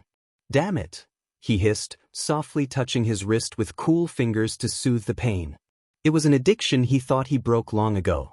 Sometimes, it came back with a vengeance, and Shoto could only stop and stare at the marks on his body. He hated them not only because they were Endeavor's doing, but because they were also his own. Nothing was ever one person's fault. But there was no longer a problem. Shoto had control now, something he lacked 5 years ago. There were other ways to distract himself than splitting and burning his skin, much better ways. He stepped onto the train, mindful of the quiet. A baby cried in her stroller next to him, the mother whispering apologies to the patrons around her and heedlessly trying to hush the child. Watching her rock the stroller back and forth, he tilted his head. "May I?" he murmured to the mother, who looked close to weeping. She nodded. Shoto opened his palm above the baby's plump face, a spiral of ice opening and dripping off of his fingertips in the shape of teardrops. They chimed together like a dream catcher and she giggled, her face still wet but smiling. He could feel the strain on his stitches, but he hid his wince. The child tried to grab at the crystals and he shook his head. He snapped the strings of ice off his fingers and laid them in his bag, wincing only when he realized that they would melt quickly. He looked back at the baby, still giggling and slapping her chubby hands together. "That's all I know how to do," he whispered. "Thank you," she mouthed at him, smiling at her baby and cooing softly at her. Shoto dipped his head and shifted away from the family. The next stop was his, and he got off without a word. Throughout his walk back, he treasured the light buzz in his chest that didn't fade until he tossed his shopping bag on his ratty bed and made his way to the bar. Jiren was walking down the hall and chuckled at Shoto's suspicious look. He opened the door and inclined his head at the two strangers standing in the middle of the room. "Oh, who's this?" the girl asked, throwing out her hands like she was suddenly a painter trying to capture the object of her admiration. "You're pretty handsome, you know. Wanna lend me any of your blood?" "Not particularly." She frowned and let her hands droop. Shoto was too busy scrutinizing her features to care. He had seen her somewhere before. Those eyes were hard to forget, though he couldn't pick out a face to go with it. Eyes sharper than a cat's and fangs to match, she was quite the card. She twirled a stray hair that had come loose from her messy buns, her gaze running up and down his body. "Himiko Toga," he said aloud. He suppressed a shudder at the way her smile unfurled when he said her name, like a rose with longer thorns than petals. "You're a serial killer." "You know me." Toga skipped forward and Shoto leaned back as she took his hands in hers, holding them up to her face while a pale blush dusted her cheeks. "I feel so famous, almost as famous as Stain." "I know your wanted poster, yes." "Get the hell off of him," the man snapped, taking the collar of Toga's sweater and pulling her back. Shoto grimaced when he looked over at him.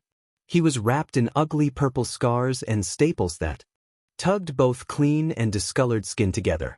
Under his eyes, even, were puffy bags of mutilated tissue. Shoto never got nauseous looking at scars. It would have been hypocritical of him, but this man was the first to cause any sort of reaction.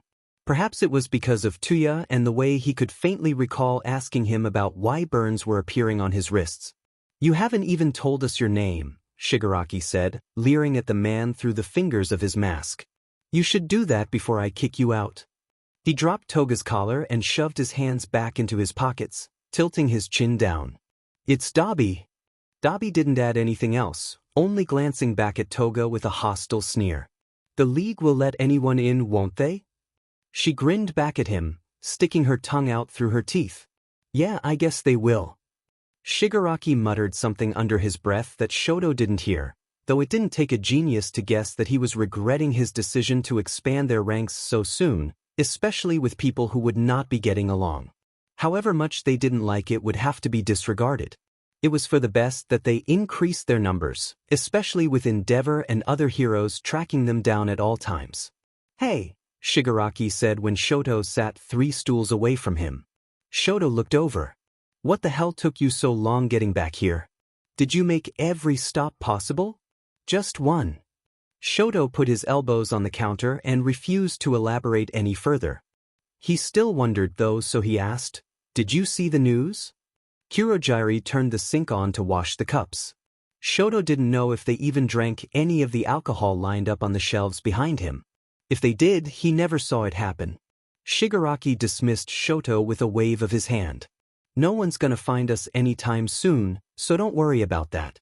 We've got the advantage. They're looking for us, not the other way around." "Tamura is correct," Kurojiri added, sliding his glasses into the proper place. "We can make a move at any time and it would throw them off." "We're going to do something?" Toga asked, sliding over to the bar and propping her head up with her hands. "I want in." There wasn't much to tell her about, as far as Shoto was aware. Hosu was so fresh, heroes were still reeling from the damages sustained to the city and civilians. It appeared that Shigaraki held the same notion. He shook his head at Toga, rubbing his throat. Shoto watched his shoulders quiver with delight. "We're going to do some enlisting first. Let the heroes catch their breath, then go for the throat." Dabi's grin disconcerted Shoto. There was something else going on behind his eyes. There had to be. No one would be able to hide their emotions so carefully if there wasn't. He was the type to have a higher reason to take every step. "Oh."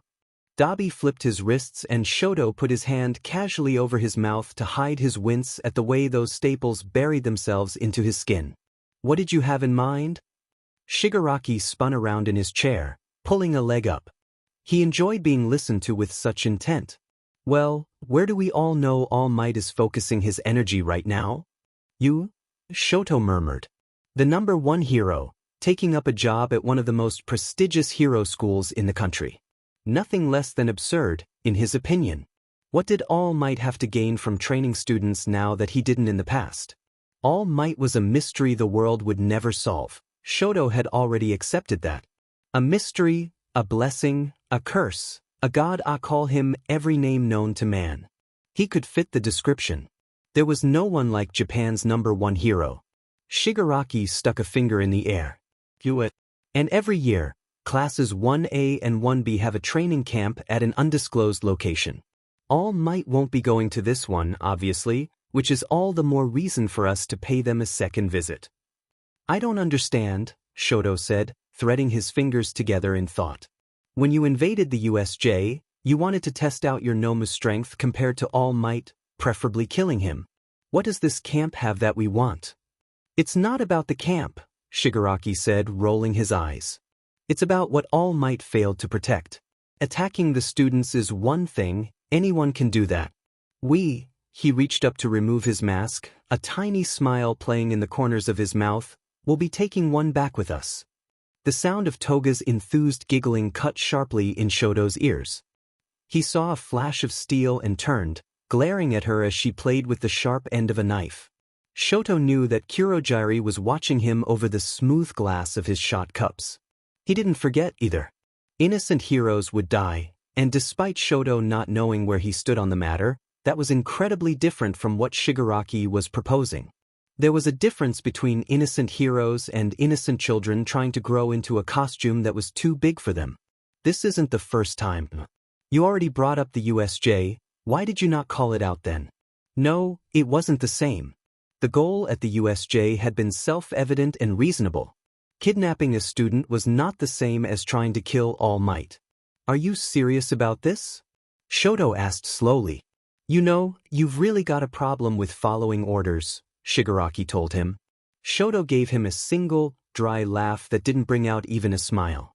He shook his head, getting to his feet and breathing in.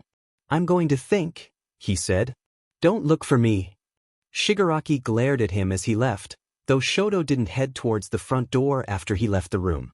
He locked himself in his bedroom and grabbed his face mask and eye patch from a drawer, wrapping both around his face. Opening his window and climbing out, he jumped down a story to land on the stairs platform on the side of the building. A curse slipped out from his lips as he felt arms strain. He peeled back the collar of his shirt to survey the stitches that needed to be taken out soon. The wound was puffy and red and not pleasant, but it was healing properly. After being grabbed and tugged by his wrist at the mall, he had been concerned about the stitches tearing, but Midoriya hadn't pulled him that hard. Shoto walked and was grateful that the moon had finally risen and the night descended upon them. The streets of Kamino were never barren, but the sounds and activity lulled considerably when the crickets began to sing. He hopped on the closest train he could find, swallowing down his heart and making his way towards Hosu. The city was blocked off completely, empty police cars scattered around the border of the wreckage to scare off any intruders. No actual police officers were inside of them. Reconstruction hadn't yet begun. Search teams were still trying to find bodies buried under the rubble, and there were too many toppled buildings, so many that they were beginning to bring in search dogs to make up for the lack of heroes with suited quirks. How could 3 Noma do so much damage in such a short PRD of time? And with the #2 hero on the scene as well, it almost didn't seem fair. Shoto found it easy to get in. The hardest part was finding what he was looking for. He didn't know what it was that he wanted from Hosu, but here he was, all the same. It certainly meant something. A lot of the piles of dust and debris were only shadows, difficult to see when he was so far from any working street lamps. Shoto stumbled a lot on rocks that snuck under his radar. Eventually, he pulled his mask and eye patch off and lit his fingertips to give himself a headlight, but it didn't get better.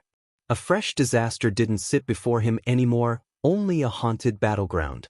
Voices in his head cried at him, teary screams that echoed through him.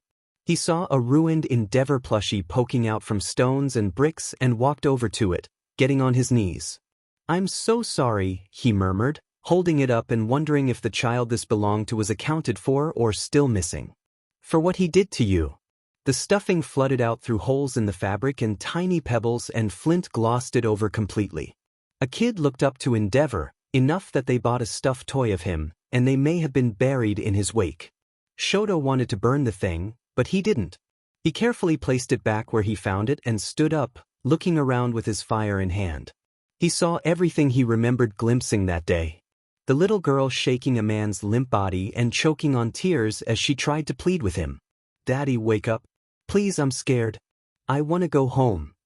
There was a woman crumpled against a wall, holding her head and drawing her hand back only to start crying at the blood that soaked it while she was on the phone. "I'm gonna die, aren't I? Oh, please tell my kids that I love them. I love them so much, please tell them that." A young boy, all alone and shaking and covered in dirt and powder as he wobbled out of an apartment building. "Mom. Dad. Where are you? I'm scared." Something tapped Shoto's shoulder and he spun around, not realizing how heavy his breath was. No one was there when he chased away the shivers in his legs and chest.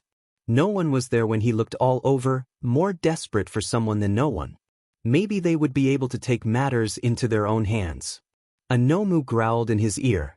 Shoto raked his hair back and looked up, expecting to see one of those creatures cloaked in the night's darkness and carrying away another flailing man the same way it happened the day of the attack. Nothing was in the sky. The stars were hung, never moving and never getting blanketed by any Nomu. His hand itched and Shoto shook the fire out, plunging himself into oblivion. "It wasn't my fault," he said, making his way towards the only lamp he could see in the distance. He ignored the way he stumbled over the uncleared havoc. He avoided going over any big piles. He didn't like the feeling of stepping over innocent people's unfound bodies. It was Shigaraki and the Nomus. And it was Endeavor's. The maggots and leeches crawled over his arm, plucking his flesh and his stitches. He could have ripped them out himself, ripped all of them out, but his thoughts barred him. It wasn't his fault. There was nothing he could have done to stop anything on such a scale. When Shigaraki called those Nomu, Shoto was just the dog, the one following orders and not getting in the way. When Shoto tried to intervene, he was shut down and sent out. There hadn't been a sliver of a chance at changing Shigaraki's mind. He could have tried harder, though. Certainly, he could have convinced Shigaraki to turn the Nomu around and kill Stain. Only, killing Stain hadn't been the single goal, had it? Outdoing him, snatching whatever spotlight he held was the goal. Sweep his death under the rug, underneath the travesty that would rage through Hosu in the form of mutilated monsters. Stain's untimely death was only an element of the Hosu tragedy, people fearing the League of Villains' newfound power. The USJ could now be seen as a ghostly warning for what was to come. Shoto halted when he passed the alleyway where it happened. The blood had been cleaned from the scene as well as the bodies. That didn't bother him. Izuku Midoriya bothered him. He didn't know why, but remembering the way he went over to Native to try and treat his injuries brought a scoff out of Shoto. It would be a lie to say he wasn't surprised by the news of Native's passing. What surprised him even more was the story that the headlines told of. From what Shoto could gather, Midoriya was either an excellent deceiver or his statement had not even been necessary. The police force simply took what they had and ran with it. Neither would be an issue for the League. It was for the best that Native was dead and Midoriya wouldn't be forced to lie to law enforcement. Still, something nagged at Shoto as he stared at the alleyway. Midoriya didn't have to hide his face in public as he did. He didn't know what it was like to walk the fine line of vigilantism and villainy, to have the ability to go anywhere he wanted, but not having the strength to look his own home in the eye. Shoto wasn't angry, truly. Not at Midoriya or even Tenya Ida. He didn't want to kill them or the friends he had seen at the mall, the ones who allowed him to break himself away from the precarious situation he had gotten himself into. Shoto wasn't angry at them. He was furious with something else, though, which may have not fared well for the students. He turned away from the alley, abandoning the glowing street lamp and going back to where he came from. He left the scene of the tragedy, putting his mask and patch back over his face. Did you really think coming back here would do any good? The man who stood in front of Shoto was one who sparked a gated fury. Shoto didn't spare Dabi a glance as he passed him. "I told you not to follow me." Dabi shrugged and fell into step beside him. Shoto didn't like the way he stared carelessly ahead of him, not smirking, but certainly not frowning. He struck Shoto to be a strategist, though not in battle. Getting scars like those meant he knew something about fighting, conventionally or otherwise. Curiosity got the better of me, Dabi said. And you aren't as good at answering questions as you are asking them. I know you don't actually care about what I was doing. Shigaraki probably sent you. That wasn't true. If Shigaraki somehow felt deeply enough about Shoto's well-being, a thought that made him GG, he would have sent Kurogiri, not a league member who's only a few hours into the job. Dabi saw past Shoto's bluff too. I have a feeling you wouldn't trust that cracked freak show with your laundry, let alone sending help after you. He laughed and shook his head, tugging idly at a piercing. You're the dog, I hear. You don't get help. Shoto paused and looked over at Dabi. With him standing on Shoto's right side, it would be easy to impale Dabi with glaciers at several different angles. Honestly, I didn't peg you as the sentimental type, Dabi said and looked back over his shoulder as the police tape grew smaller behind them. If he continued to run his mouth, Shoto would take no issue in bashing his head in with a rock of ice and searing his lips shut. Perhaps his screams would be as guttural as his voice. Imagining it sufficed, so he tucked the idea away for now. That's not a pretty road to go down, kid. The guilt will eat you alive and spit you out. The sigh that Dabi let out was oddly humane. Shoto didn't know if he meant it that way. His eyes were misty and downcast. Best to just let it go. That didn't erase the irritation swirling and building, but Shoto didn't show it. His voice was stiff. Are you speaking from experience? Yeah, I am. These scars aren't from anywhere you're thinking. And that, Shoto found a strange point to raise. He failed to see the correlation between Dabi's horrendously mangled skin and the supposed guilt he felt in his aggressive, turbulent heart.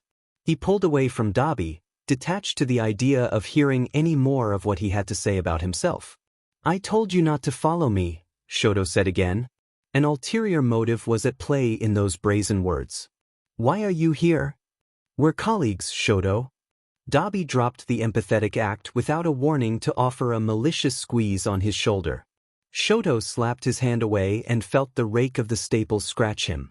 It didn't disrupt Dabi, who surveyed him carefully after melding the shell back into his gaze. I want to get to know who I'm going to be working with for F knows how long. Besides, you're far more, he clicked his tongue as he thought for a moment, and flicked his eyes up at Shoto's hair, more interesting than those other three. Shoto was somewhat desensitized to being a spectacle. He had no mutant quirk, yet he didn't think he looked very human at first glance. Nothing about his face was appealing. Nothing about it was normal, for lack of a better word. He was split. You're half a circus act yourself, Shoto said, and he didn't back down from the way he looked more often at Dabi's burns than his eyes. Sheet, at least I didn't tell you outright. Dabi didn't seem offended, which clashed with his words. They walked for a block more in dead silence, Shoto a few paces ahead.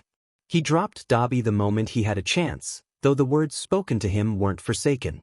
They were sewed in his brain and writhed around his skull. Dabi didn't follow after him, so whatever conversation they had, should it even be called that, was abandoned without regret. Shoto found Shigaraki sitting in the lounge, the television on and blaring.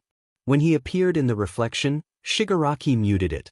Did you get it out of your system? He asked in a more genuine tone than Shoto ever thought him capable of. It was Shigaraki, however, so there would always be a certain degree of mocking. In a way, he said. After a beat of neither going on that he spent remembering the rubble they both caused, Shigaraki opened his mouth. We're not actually going to kill any of UA's stupid brats if we can avoid it. You don't sound thrilled about that, Shoto pointed out. Shigaraki was unimpressed with that observance.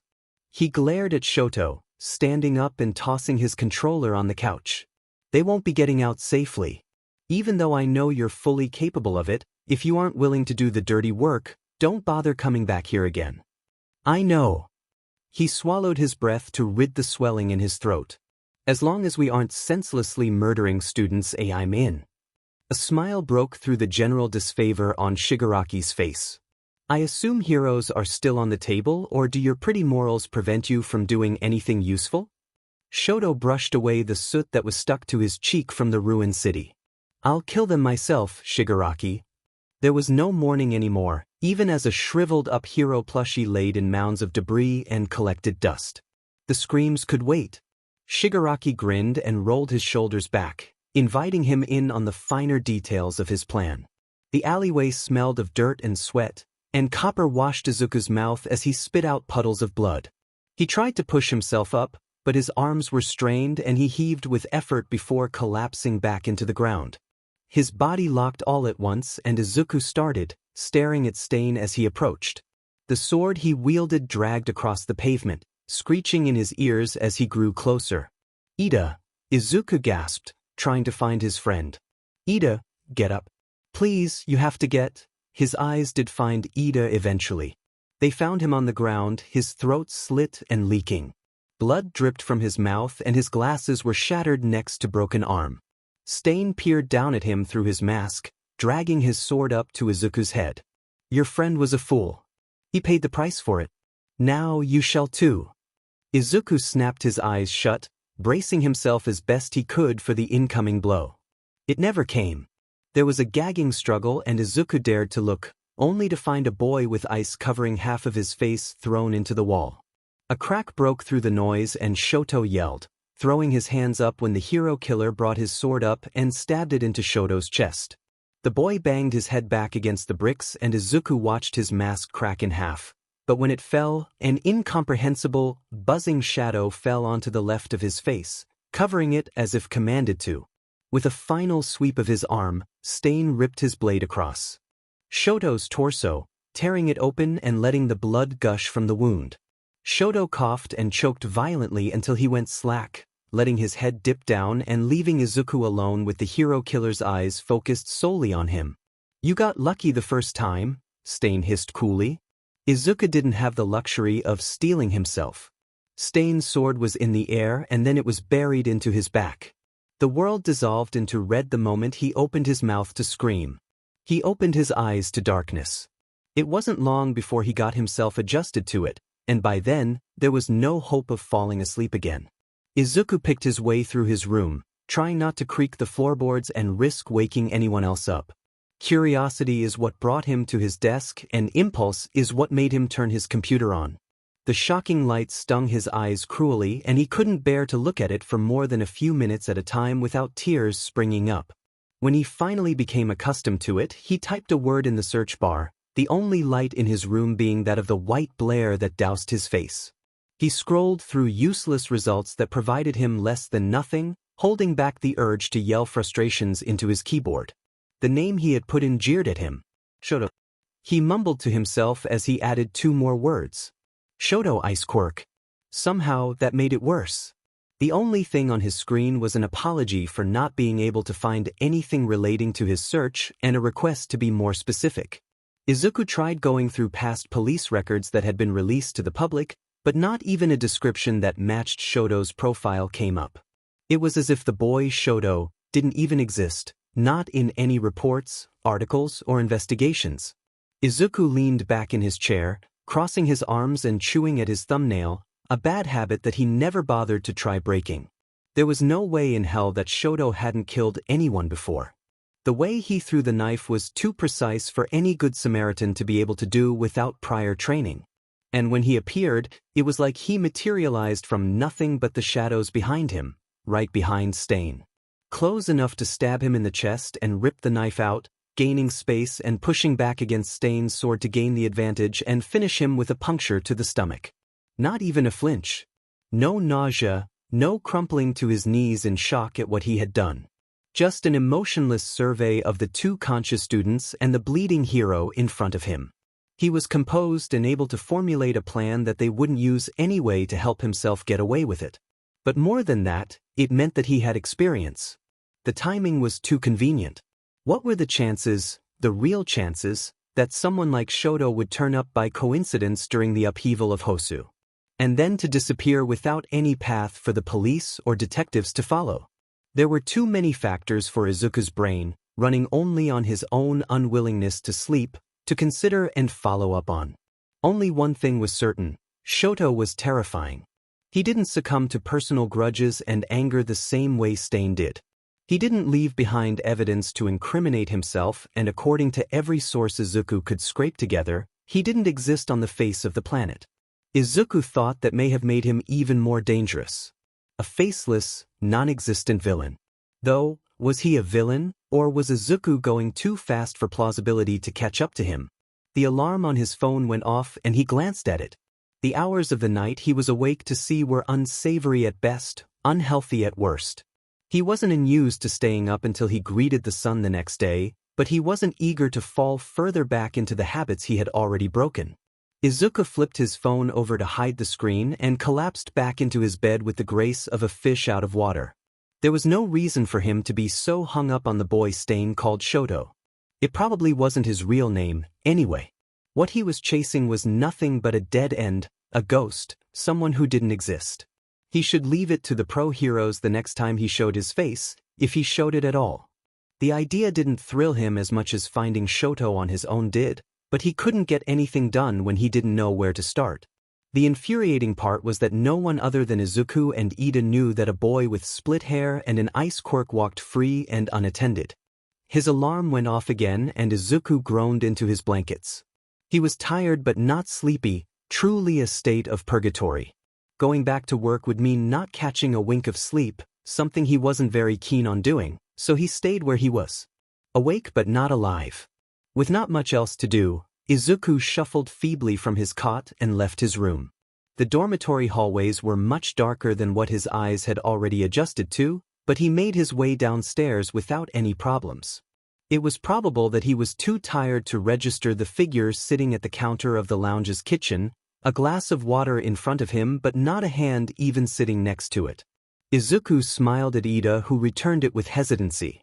"You can't sleep either, then," Izuku said. Ida didn't seem as open to that fact as he was. He looked back at his water and touched the rim. "It hasn't come easy ever since that day, I suppose?"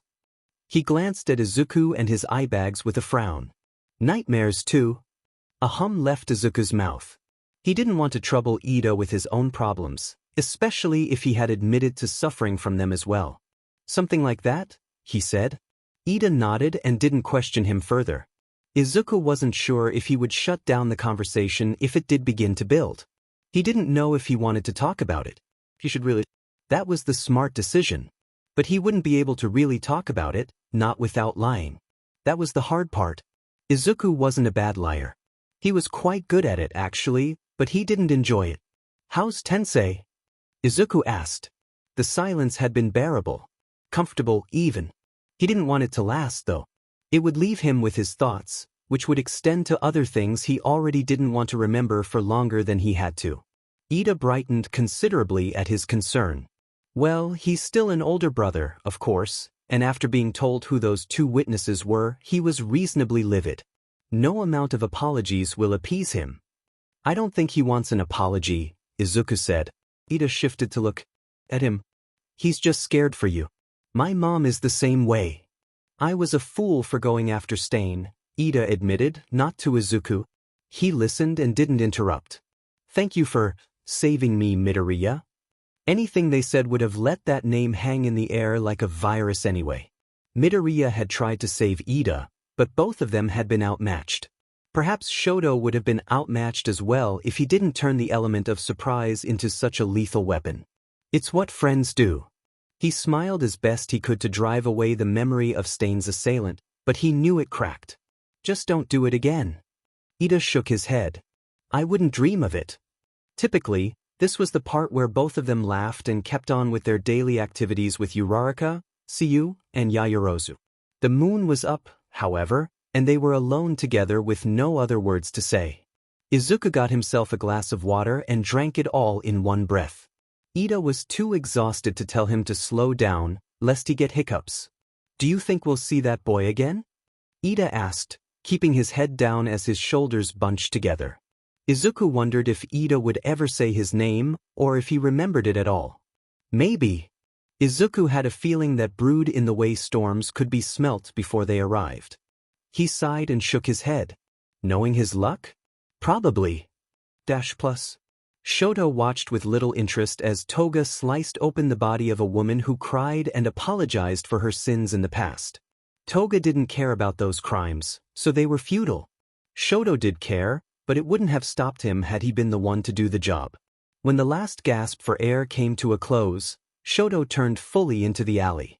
Is it done?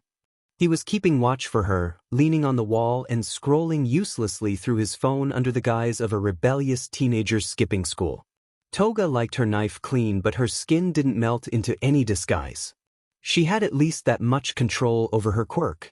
It so happened that she genuinely did get a shot of joy from the taste of blood. Yep, she laughed, and Shoto tossed her a bag of clean clothes to change into, ones that weren't splattered with red. He returned to his watch duty when she threw her sweater off, keeping an eye on anyone who gave them suspicious looks. When Toga emerged, she was spruced up and went to jangle a bag full of vials in front of Shoto's face. What a success, she purred, a blush rosing her cheeks as she pulled one out to admire the scarlet liquid. Shoto nodded, leaning away from her as they walked to try and clear the heavy stench from his nose.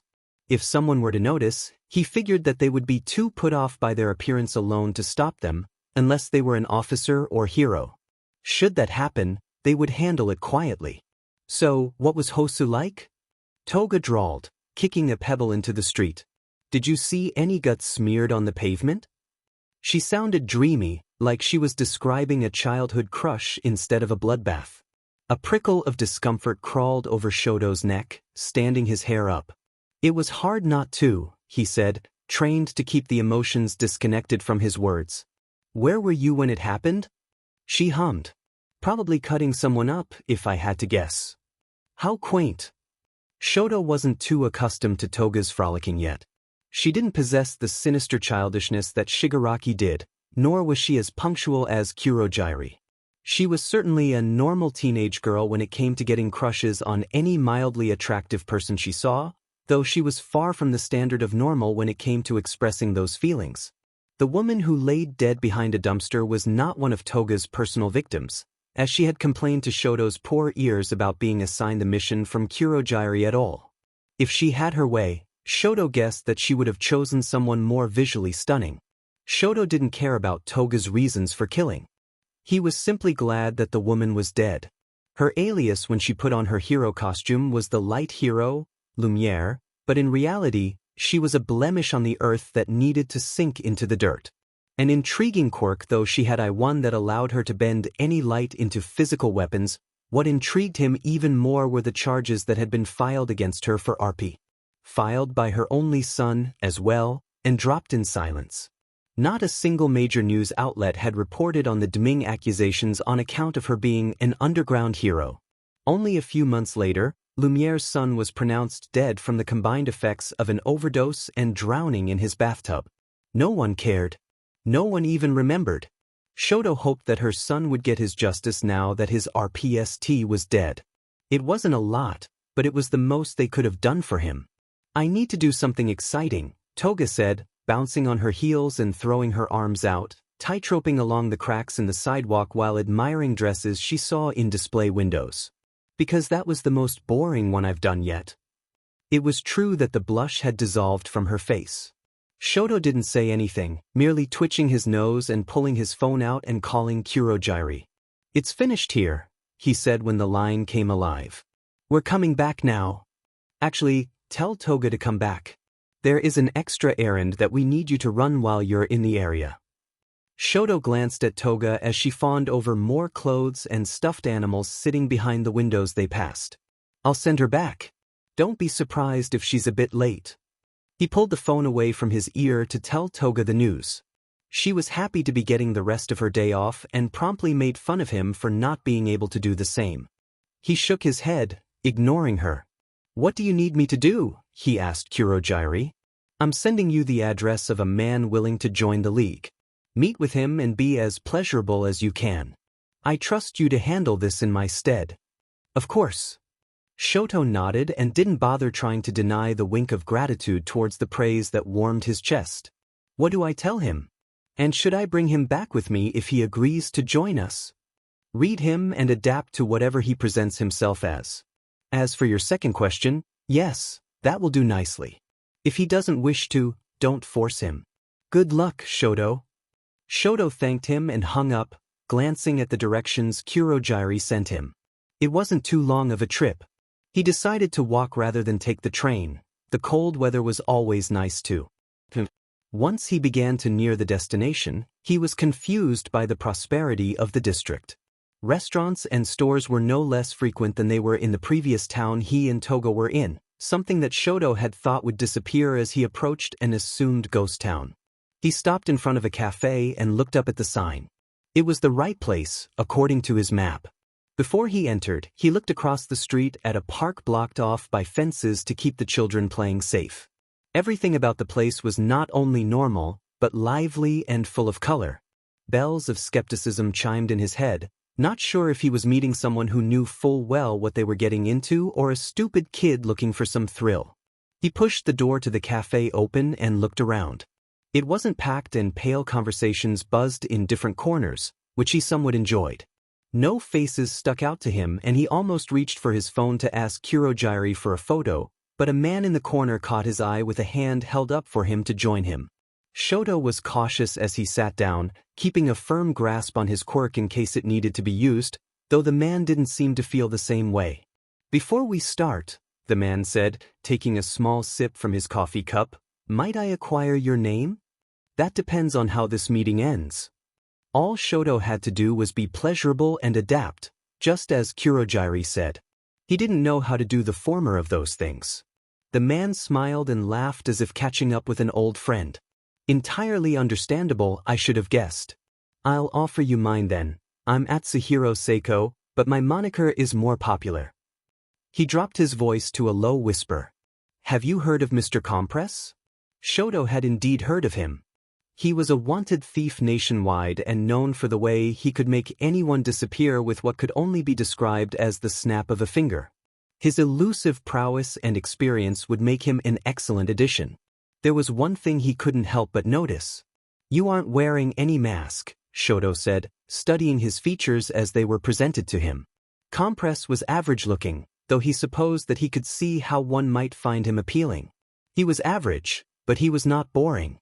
"A sign of good faith, if you will," Compress said.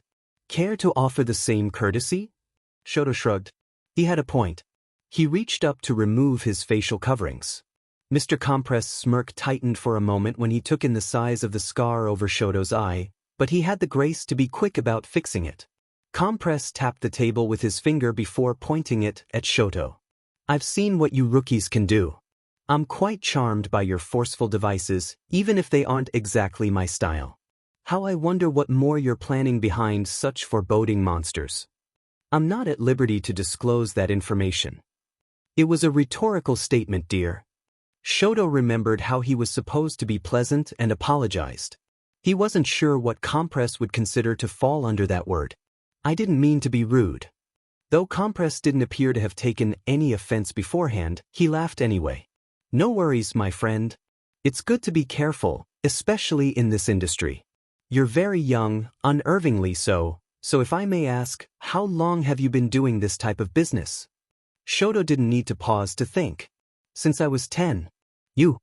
Compress sprinkled more sugar into his coffee from a pack Shoto thought he had already emptied and finished it. "Ever since I got my quirk, I could never leave valuables well enough alone. A hobby turned into a career and a career turned into a lifestyle." He leaned back with a raise of his brows. "Oh well, what can you do?" "In what context?" "I can do many things." Also rhetorical. "Oh." Compress never let the conversation swing low.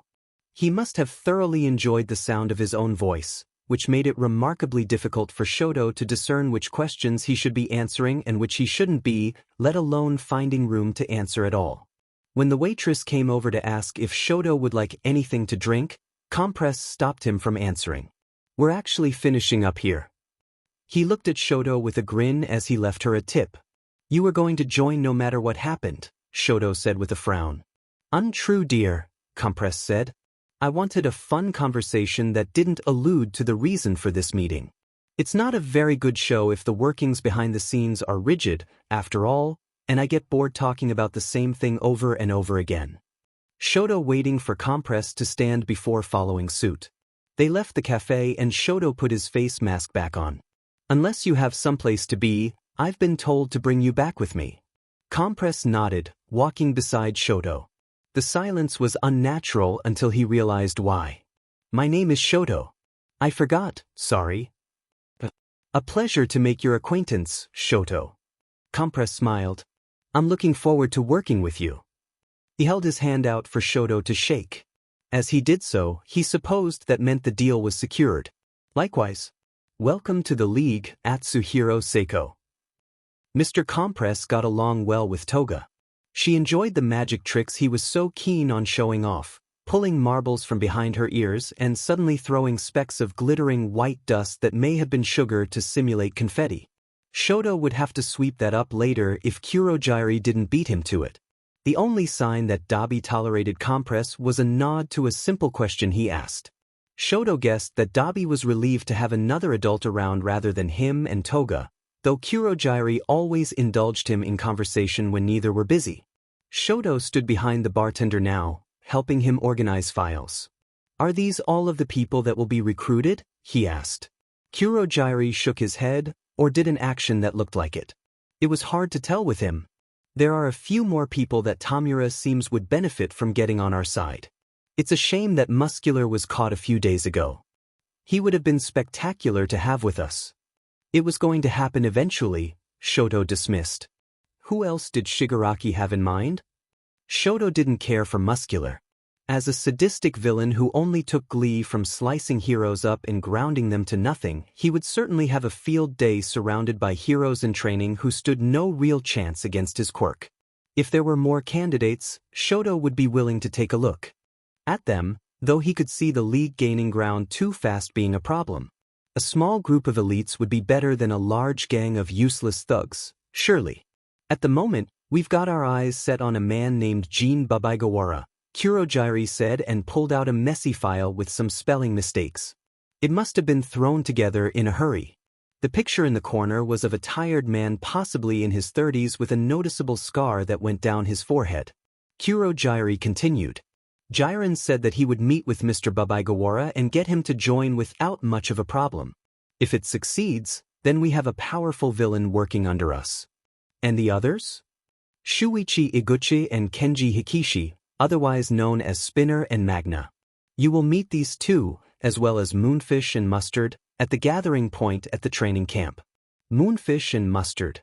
Kurogyari trailed off as he examined their files more closely. Shoto did the same. What about them? Kurogyari sighed.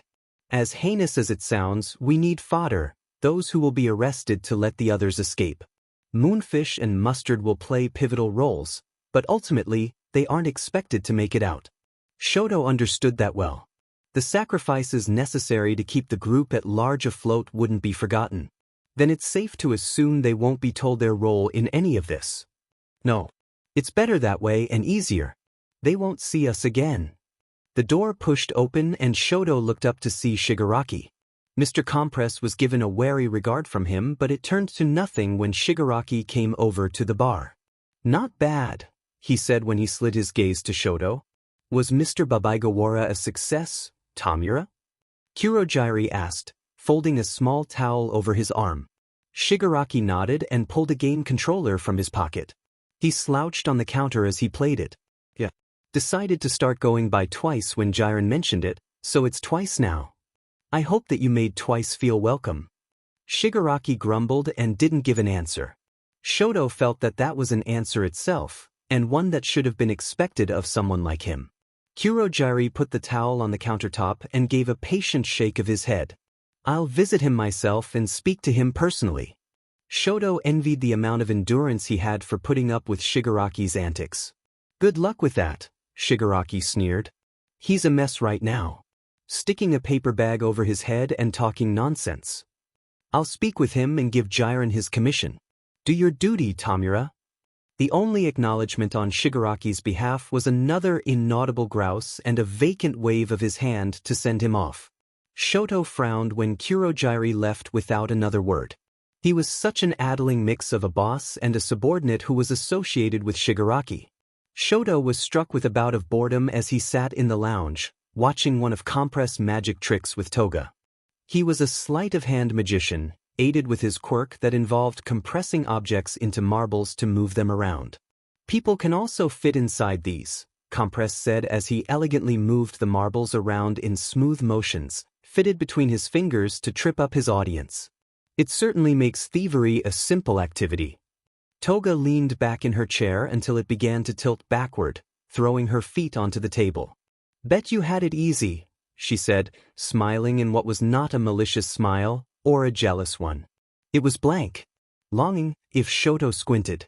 Growing up with a quirk like that. Compress thought for a moment. I suppose that's true. I think people hated my heritage more than they hated me, but it did extend all the way down to myself. Your heritage? Shoto inquired. It was interesting hearing about bits and pieces of Compress and even Toga's past. They were reluctant, naturally, to share much. Shoto himself shared close to nothing, only as much as Compress knew from the cafe. It felt like a real conversation, though one between normal people rather than killers. According to Toga, and Shoto wasn't sure how much of her story he could trust. She had been a gymnast since she was a little girl and didn't abandon it, not even after running away. That would explain her seemingly innate flexible ability and the mannerisms that she possessed while walking down a cracked street. Shoto ran his finger down a groove in the table as Toga and Compress talked at a pace he couldn't keep up with. You. When Shigaraki's stale rasp broke through their conversation, Shoto passed him a glance. With me. Toga laughed into her hand. Does he even know your name? She teased as he got up to follow Shigaraki out of the bar. He shrugged. He didn't know the answer to that. As they walked, Shoto rolled a shoulder experimentally. He had taken the stitches out a day ago and his arm was still tender. It had healed fine, though a scar would take its place. He didn't care very much, just another one to add to the collection. Where the hell is Dabi? Shigaraki muttered. Shoto rolled his eyes and didn't respond. Dabi came and went as he pleased. The same could be said for the rest of them, only Dabi seemed to do so far more often. Shoto was curious as to what someone like Dabi could possibly be doing.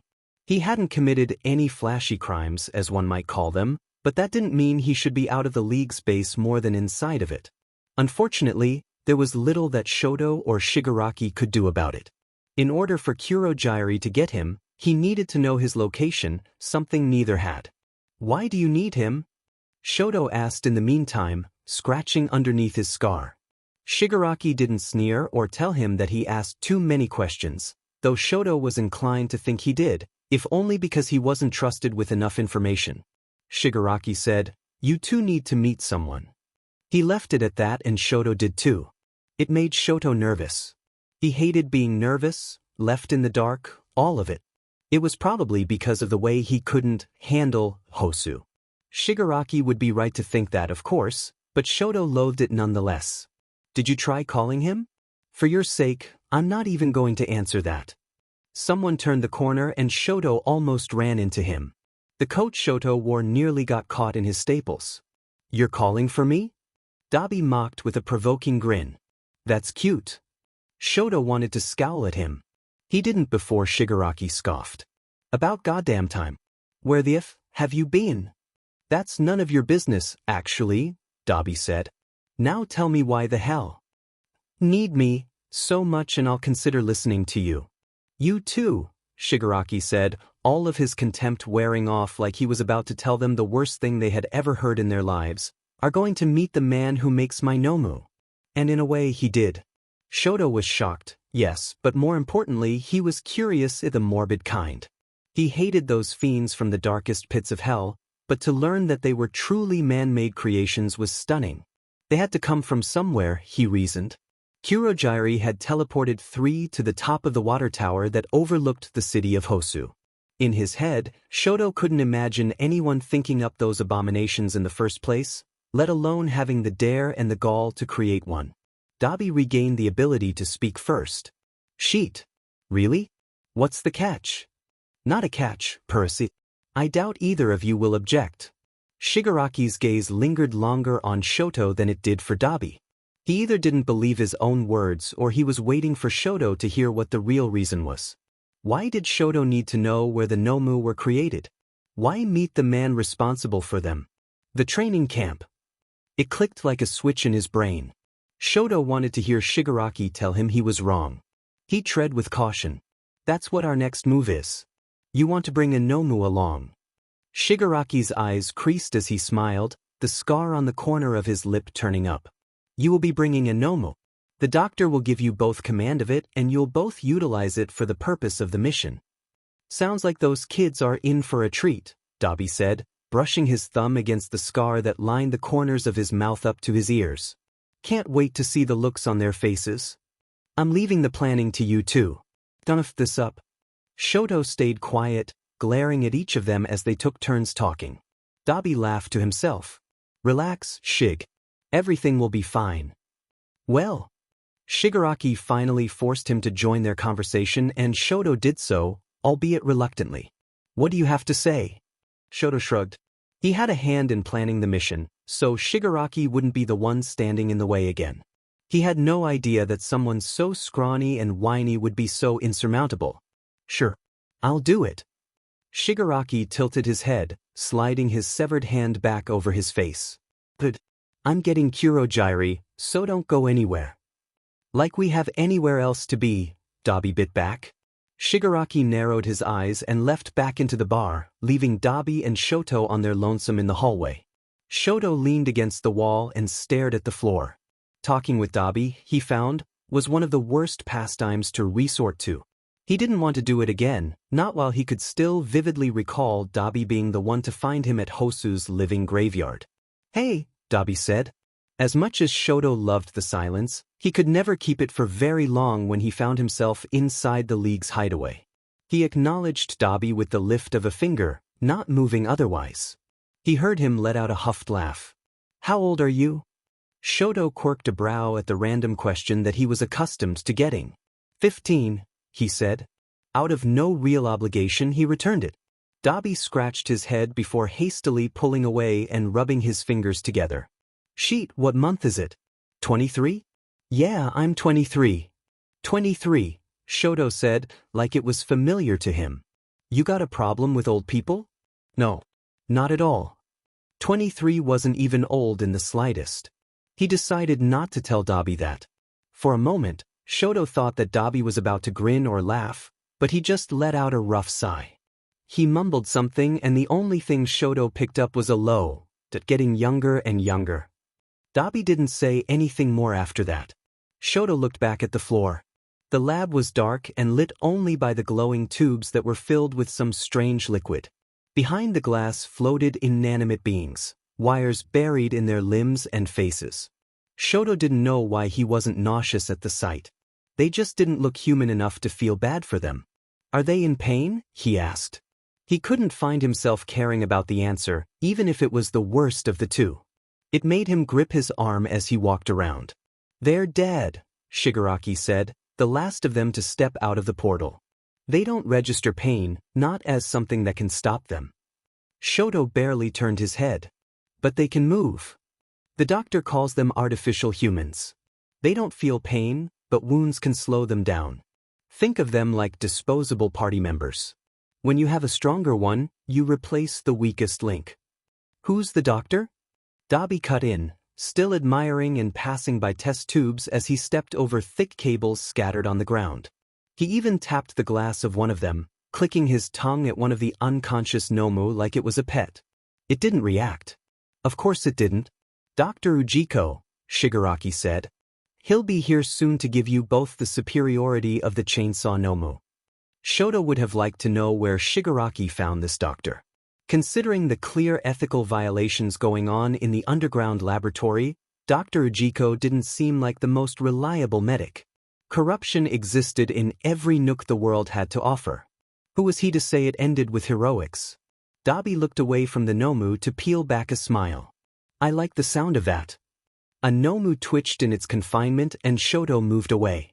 He went over to Shigaraki who gave him a crass glance. You need a reason to do everything, don't you? Shoto didn't respond.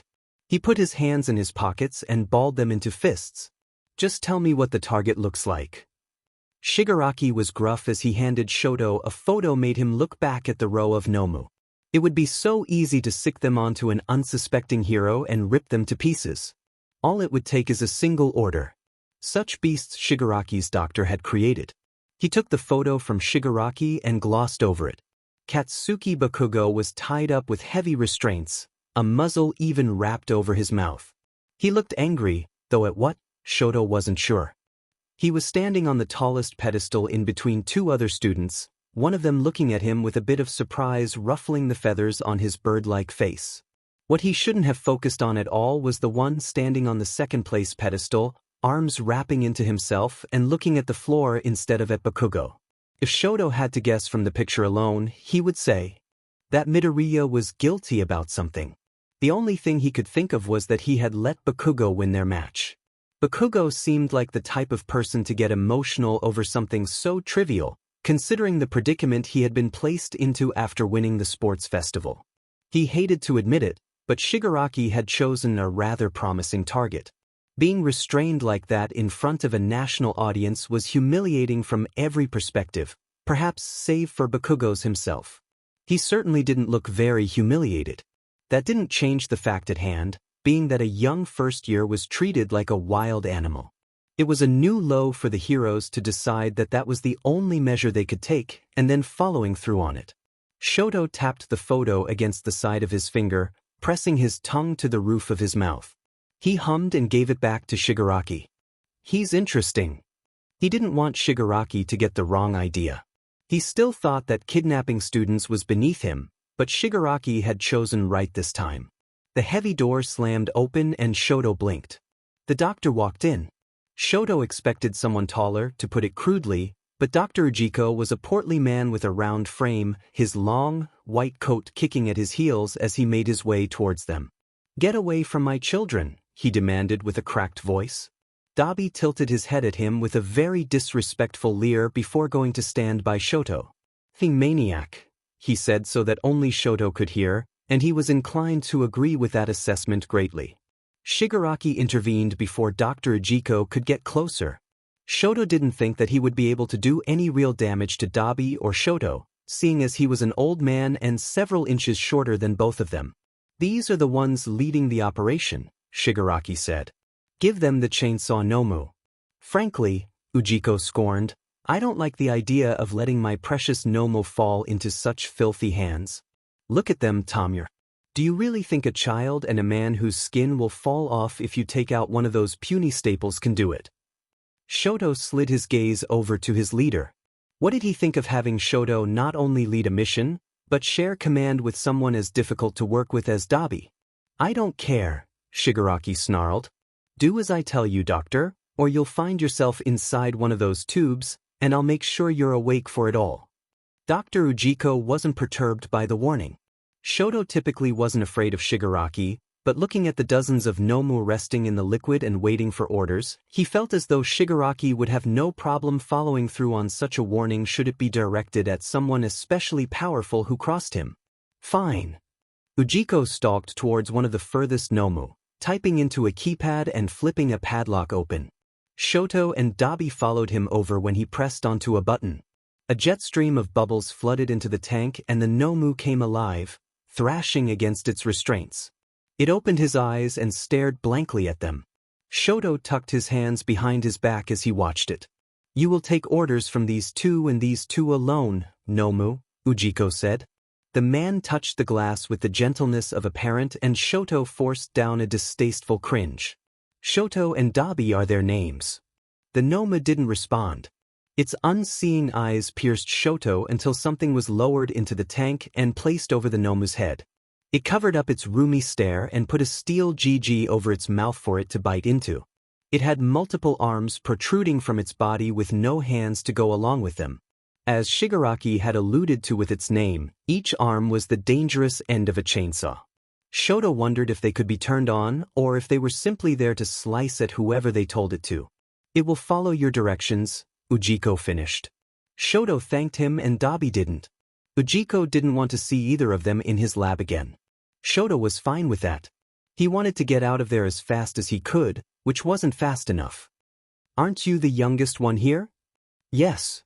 "And you're leading?" "Co-leading. Dabi is also in charge." Toga made a face that was a perplexing mix of puzzlement and incredulity. She propped her chin up with her hands, both of which were hidden underneath her long sleeves. He could feel her watching him as he circled areas on a map that Kurogyari had given him of the training camp. "You're such a plaything," she said with a small giggle. Shoto didn't look up from what he was doing, but he felt himself bristle. "You're not irreplaceable either." The sound of shoes clicking on the ground made Shoto break his focus. He glared at Toga, who was now leaning on the table in front of him with a closed smile. "I'm working," he said. Toga ignored him. "I never said you were irreplaceable." When Shoto tightened his grip on his pen, she laughed again, cat-like and amused. "Did I strike a chord?" "Everyone here is replaceable," Shoto said evenly. "You, me, Dabi, probably even Kurogyari. We're just Nomu to Shigaraki." "Yeah, you're probably right," Toga said, taking an extra pencil from the table and twirling it around her fingers. She was an expert at that when it was a heavy knife in her hand. With a lighter, thinner object, she messed up often. Her smile didn't wear as she threw it against the wall and it stuck out from the lead tip. "Doesn't that make it so exciting?" Shoto circled another area of trees, drawing an arrow from point to point. "It makes us disposable, I've noticed." He shifted and flicked his pen against the wood. There was a difference between being replaceable and being disposable. Shoto knew better than anyone. He had looked into eyes that hated him, eyes that wished he was better, more capable, someone else. A lonelier feeling didn't exist. Toga pushed herself onto the table and messed up Shoto's lines, making him ink a part of the sheet he didn't mean to. She crossed her legs and leaned back into her arms. "I wonder which one of us will screw it up for themselves first," she said. With faux innocence, she put a finger on the corner of her lip in thought before breaking her own charade and laughing. "My bet's on you." Shoto bit his tongue as he stared up at her. "I doubt you're the only one." He already knew that Shigaraki kept him around for his power. It certainly wasn't his ideals that Shigaraki liked about him. He knew how to follow an order when the situation called for it, and follow it through without hesitance. It was proof enough of that. "I need to show these to Dabi and get his opinion," Shoto said, standing and rolling up the maps. "Hopefully he'll have already drawn up some ideas." Toga hummed and sprang off the table, fetching the pencil from the wall and bringing it back. "He was in the lounge with Twice and Compress when I left." Just to be maddening, she added, "Pretty sure he hates you, you know." "Good," Shoto said, far fed up with her pointless comments. "I'll add him to the list. Working too hard will give you wrinkles. I'm doing you a favor right now. By giving me gray hairs instead." Toga winked at him. "You need to complete that grayscale you have on your head, Shoto." Before he could close the door in her face, he heard her giggling. He closed it quietly to contain his contempt. Such a pest she was. Never knowing boundaries and personal space and hoping to get a reaction out of it. Leaving her to her own devices was the best course of action. Though as much as he hated her, she wasn't the worst person to deal with. She was strong enough to send her on her own after the UA students, but Dabi would have to agree to it. He didn't think Dabi would mind getting rid of her, if only to relieve the headaches she brings whenever she enters their line of sight. The real pest was Dabi himself, who Shoto did find in the lounge playing pool with Compress and Twice. Shoto always preferred keeping his distance when he could. Every time Dabi looked at him, he felt Dabi knew more about him than he should have. The way his eyes always skipped past his scar in favor of his hair always stood out to him. How did he know it wasn't natural? The scar, he understood. Scars weren't complex or worth noticing, not to someone plastered in them like Dabi. But why did something as mundane as hair grab his attention?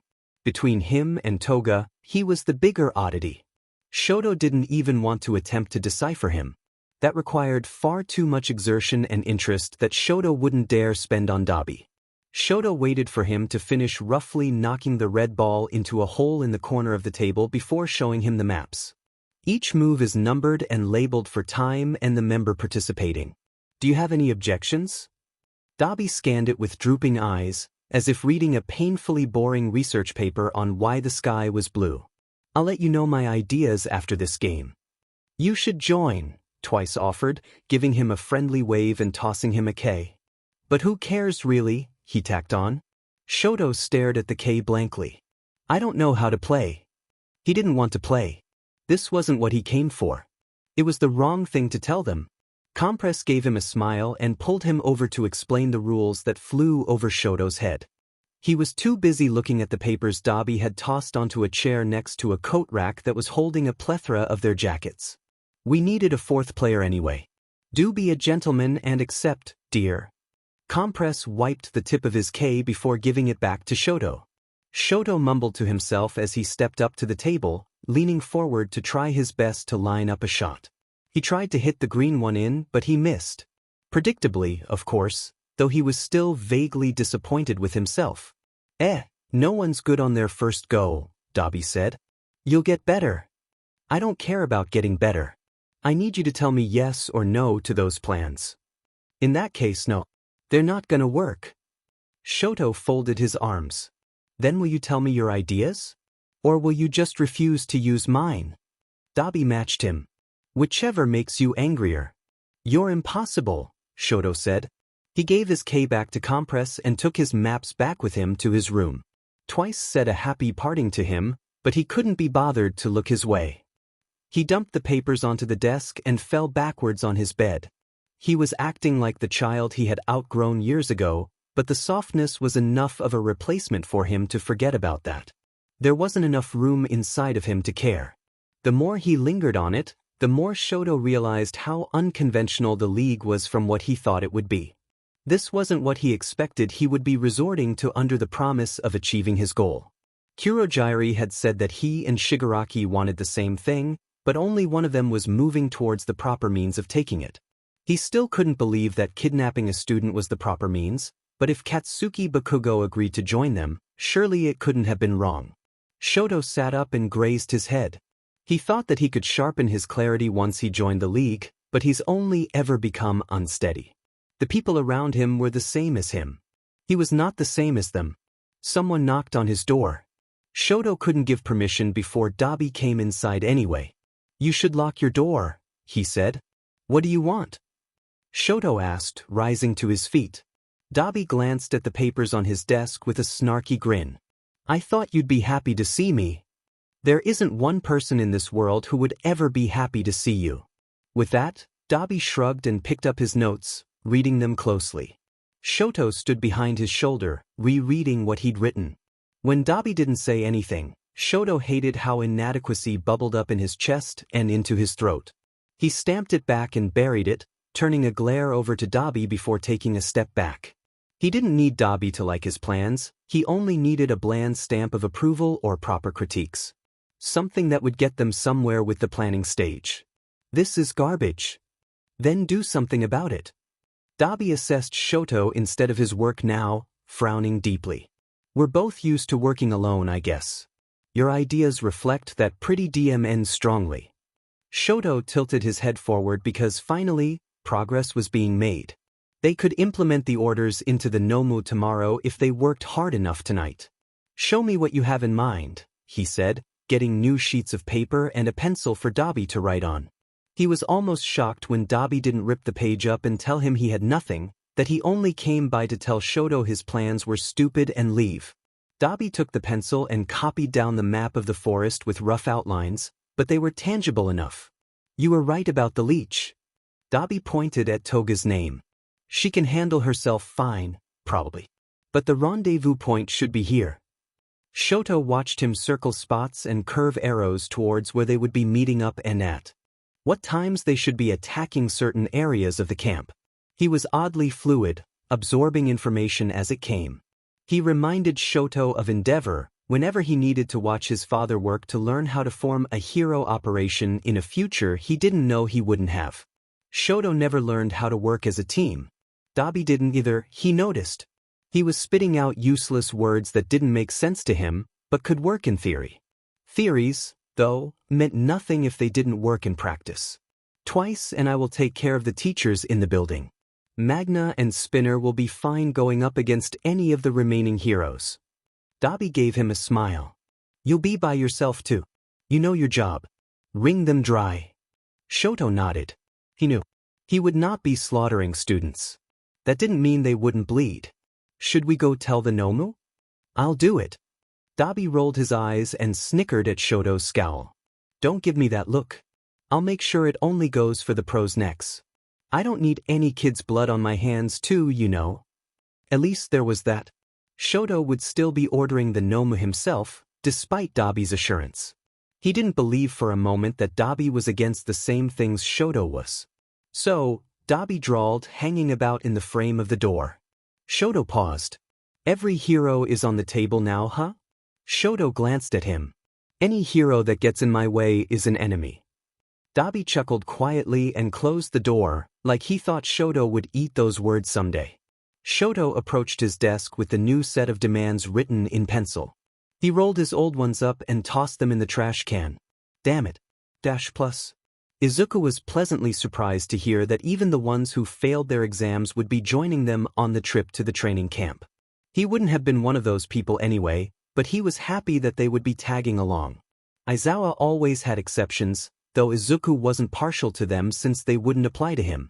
As his teacher began to explain the conditions those students needed to adhere to, he idly turned his personal notebook open, slowly skipping to the last 2 pages. He bit the erasure of his pencil as he stared at the chicken scratch he had hastily scraped together while his memory was still fresh. The drawing of the boy with a face of ice was messy, and the more he scrutinized it, the worse it got. Seeing Shoto at the mall rattled him even now, perhaps more so. Not only was his hair white, but half of it was black. But, why black? Was it natural? No, the hair dye on the ground confirmed that. Shoto did not have naturally black hair. Why dye only half then? Izuku tapped the corner of the page with his pencil, writing down the questions as they came. Why cover only half of his face? What is his obsession with halves? The answer to his former question came to him with a blink. Because he didn't anticipate running into 2 students and a dying hero before he killed Stain. It was simple if he thought about it. Stain wasn't going to live to say what his face looked like, and he had evaded even the slightest bit of suspicion due to Izuku and Ida keeping their mouths shut and the police not bothering to investigate further. If they had, would they have routinely tested the blood in the alley and realized a third party was involved? Shoto had spilt blood that night too. If they had tested all of it, they could have confirmed his identity and Izuku wouldn't be sitting in class and writing down about a boy he would never meet again. Something jammed into the back of his seat and Izuku jolted, slapping the book shut. Are you scribbling about in the back of your notebook? Bakugo said, going to stand next to his desk with his bag slung over his shoulder. Nothing, Izuku said, tucking it into his own bag. Don't worry about it. Bakugo huffed and turned away, slouching forward as he walked. Taking notes after the lesson's done is just FING like you. Don't be a JRK about it, Kaken, Izuku retorted, getting up and watching Bakugo flip him off before catching up with Kirishima and Mina. Uraraka and Yaoyorozu had waited for him outside the classroom, greeting him with a light punch on the shoulder and a smile. Would either of you be interested in accompanying me to the mall today? Yaoyorozu asked. The trip is in a week, so I'd like to purchase some things to pack. Izuku watched Yaoyorozu whisper something in Uraraka's ear that made her glow and bounce on the heels of her shoes, as light on her feet as always. You're the absolute best, Momo. I'm totally down. What about you, Midoriya? Yeah, of course, he said, a smile slipping out. He did enjoy going anywhere with his friends. It felt like he was catching up on lost time from his middle school days whenever he agreed to tag along with them. Let's tell the others. In hindsight, Izuku didn't realize how preoccupied he would be looking around for black and white hair once he arrived at the same spot he was the last time it happened. Ida, Tsuyu, Uraraka, and Yaoyorozu split up into pairs while Izuku took off on his own. He wasn't searching for anything in particular, so he could only stand in the middle of the square and look. And look all he wanted to, he didn't see anyone. Of course he didn't. Why would he? It was such a chance encounter the first time. The odds of it happening again were slim to none. He would never see Shoto again, and that was fine.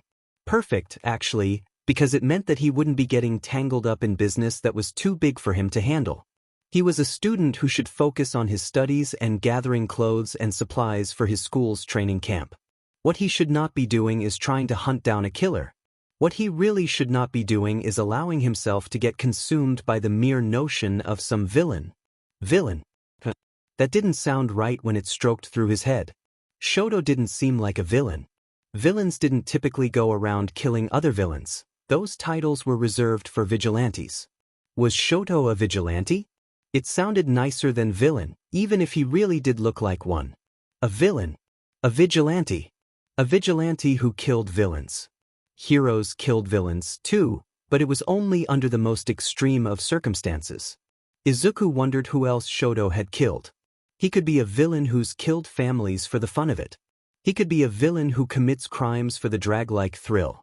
Those kinds of evil all overdosed eventually, and Shoto was stone-cold sober when he pulled the knife out of Stain's abdomen. He couldn't forget that face, not in his dreams and not behind the tint of gray clouds on a slow morning atop UA's Heights Alliance. A face of nothing unique or extraordinary, but one that held so much indifference to the things he did, he tossed all anonymity away. Who the hell are you? Izuku felt his jaw tighten in frustration and he roughly pushed his hair back. It fell back into his face and he didn't try to move it again. A villain. A vigilante. An ice user. A killer. A kid. Izuku's age if he had to guess. He was taller than Izuku, a very easy feat to accomplish, but he didn't look much older. He was thin and angular, not yet grown into all of his features. What drives any teenager to the edge the way Shoto had been? What makes someone do that? Become that? As much as he wanted to think and rethink about the answer, knowing that he would never be able to fathom it, he somewhat knew already. If his notes were any good references, some villains claimed to have pretty shitty childhoods. There were a few stragglers who really did enjoy killing and bathing themselves in as much blood as possible, hoping their skin would turn as red as their victims. They weren't the majority. But Izuku had a pretty shitty childhood and he'd never thought about killing anyone. Not anyone that would send him to prison, anyway. That wasn't important. He had questions to find insoluble answers to. They were the questions that theories and speculation would only add worry to because his brain had an awful tendency to leap before he looked. So many hours in a day yet so little time, Yaoyorozu said. Izuku had a problem with getting surprised by people who shouldn't be surprising. He whirled regardless and grinned sheepishly at her when she gave a curious stare. You're quite antsy. I think I'm a little nervous for the trip, Izuku said with a laugh. Sorry. Yaoyorozu smiled warmly, walking beside him and giving him a comforting touch on his shoulder. That's perfectly reasonable. I'm nervous as well, but also excited. With more mirth, she said, I've never been to a forest before. You've never been camping? Oh, well, I've slept next to my window. It gives me a wonderful view of the lake in our backyard. I hear that doesn't count, though. Izuku smiled upon hearing about his friend having an entire lake in her backyard. It's a different experience for everyone. Never mind that. Yaoyorozu waved a hand as if to physically brush away that part of their conversation. We likely won't be sleeping in a tent anyway, let alone outside. However true that may be, both of them indulged each other in the thought of falling asleep under a night's blanket of stars and clouds made of leaves and branches. He was a hypocrite for asking about her non-existent camping experience, considering he, too, had never done such a thing. I heard, Yaoyorozu said through her hands to stifle her chuckling, from Ida, who heard from his brother, that there will be other heroes there. Izuku's interest was piqued. For security? He hoped it wasn't for security. Yaoyorozu shrugged. I'm not sure. Ida certainly knows, but he's sworn to secrecy on behalf of Tensei. Deeming Ida's loyalty, Izuku joked, snapping his mouth shut when they caught sight of Ida, Uraraka, and Tsuyu gathered at the water fountain. They were throwing pennies and nickels to the bottom and no one noticed Uraraka's incredulous expressions with every cent tossed with a wish. She pulled Yaoyorozu and Izuku to the side, pointing at their friends. Is this a rich person thing? Not even, Izuku said. I did this with my mom when I was younger. Uraraka hung her head in shame, her hands gripping Izuku's shoulders. I'm so effing broke. You don't have to worry about anyone telling you that, at least. You have a pretty mean uppercut. She seemed pleased with Izuku's praise. True. Yairozu took 3 pennies out from a pocket in her skirt, putting one in each Uraraka and Izuku's hands. "Make a wish," she said, throwing hers in. Izuku tilted his head at the water, watching his distorted reflection ripple and shiver. He held the penny tightly in his hand, unsure if he should be wishing for something like that. Still, he nearly smiled as he dropped it into the little mall fountain and witnessed it drift to the bottom. He really shouldn't wish for something like getting a word in with Shoto one more time. As many questions as it would answer, it might just come true. And that would be the worst-case scenario. The air that Izuku was struggling to get inside his lungs was also what dried and closed his throat up. He let his weight fall onto a tree when the forest's mouth opened up to a giant clearing, both teachers and heroes already there waiting for them. "Holy sheet," Kaminari gagged next to him. Izuku grabbed his hand to help him straighten himself out, though it was much to the strain of his muscles. "That was so cruel." While Kaminari panted and stumbled over to Mina and Siro, Izuku laughed. Being chased by sentient earth giants wasn't how he thought the trip was going to start. It set the tone perfectly for what he supposed the rest of the camp would be like. Aizawa stepped up to take a head count. "Any stragglers?" Once his name was called and accounted for, Izuku followed Uraraka and Ida to a picnic table. Ida didn't even scold Uraraka for resting her head on the wood. He was too busy trying to clean the dirt from the lenses of his glasses, splinters be dmed. Izuku listened to Uraraka's complaints about the trials of their afternoon and how starving she was with a faint smile. The soft lull of birds chirping in the trees made his eyelids heavy, but he didn't close them. He watched a young boy appear from inside one of the small buildings. The boy tugged at Mandalay's skirt until she crouched down for him to whisper in her ear. Mandalay's words were obscure and Izuku didn't try to figure out what she was saying. His brows twitched when the boy's stare suddenly burned into him and he hastily dipped his gaze to his hands. He'd been caught watching. The fatigue that made his arms sag and legs feel anchored down took away the ability to feel embarrassed about it. Pixie Bob clapped her hands together to get both classes' attention. "Great job, everyone," she called.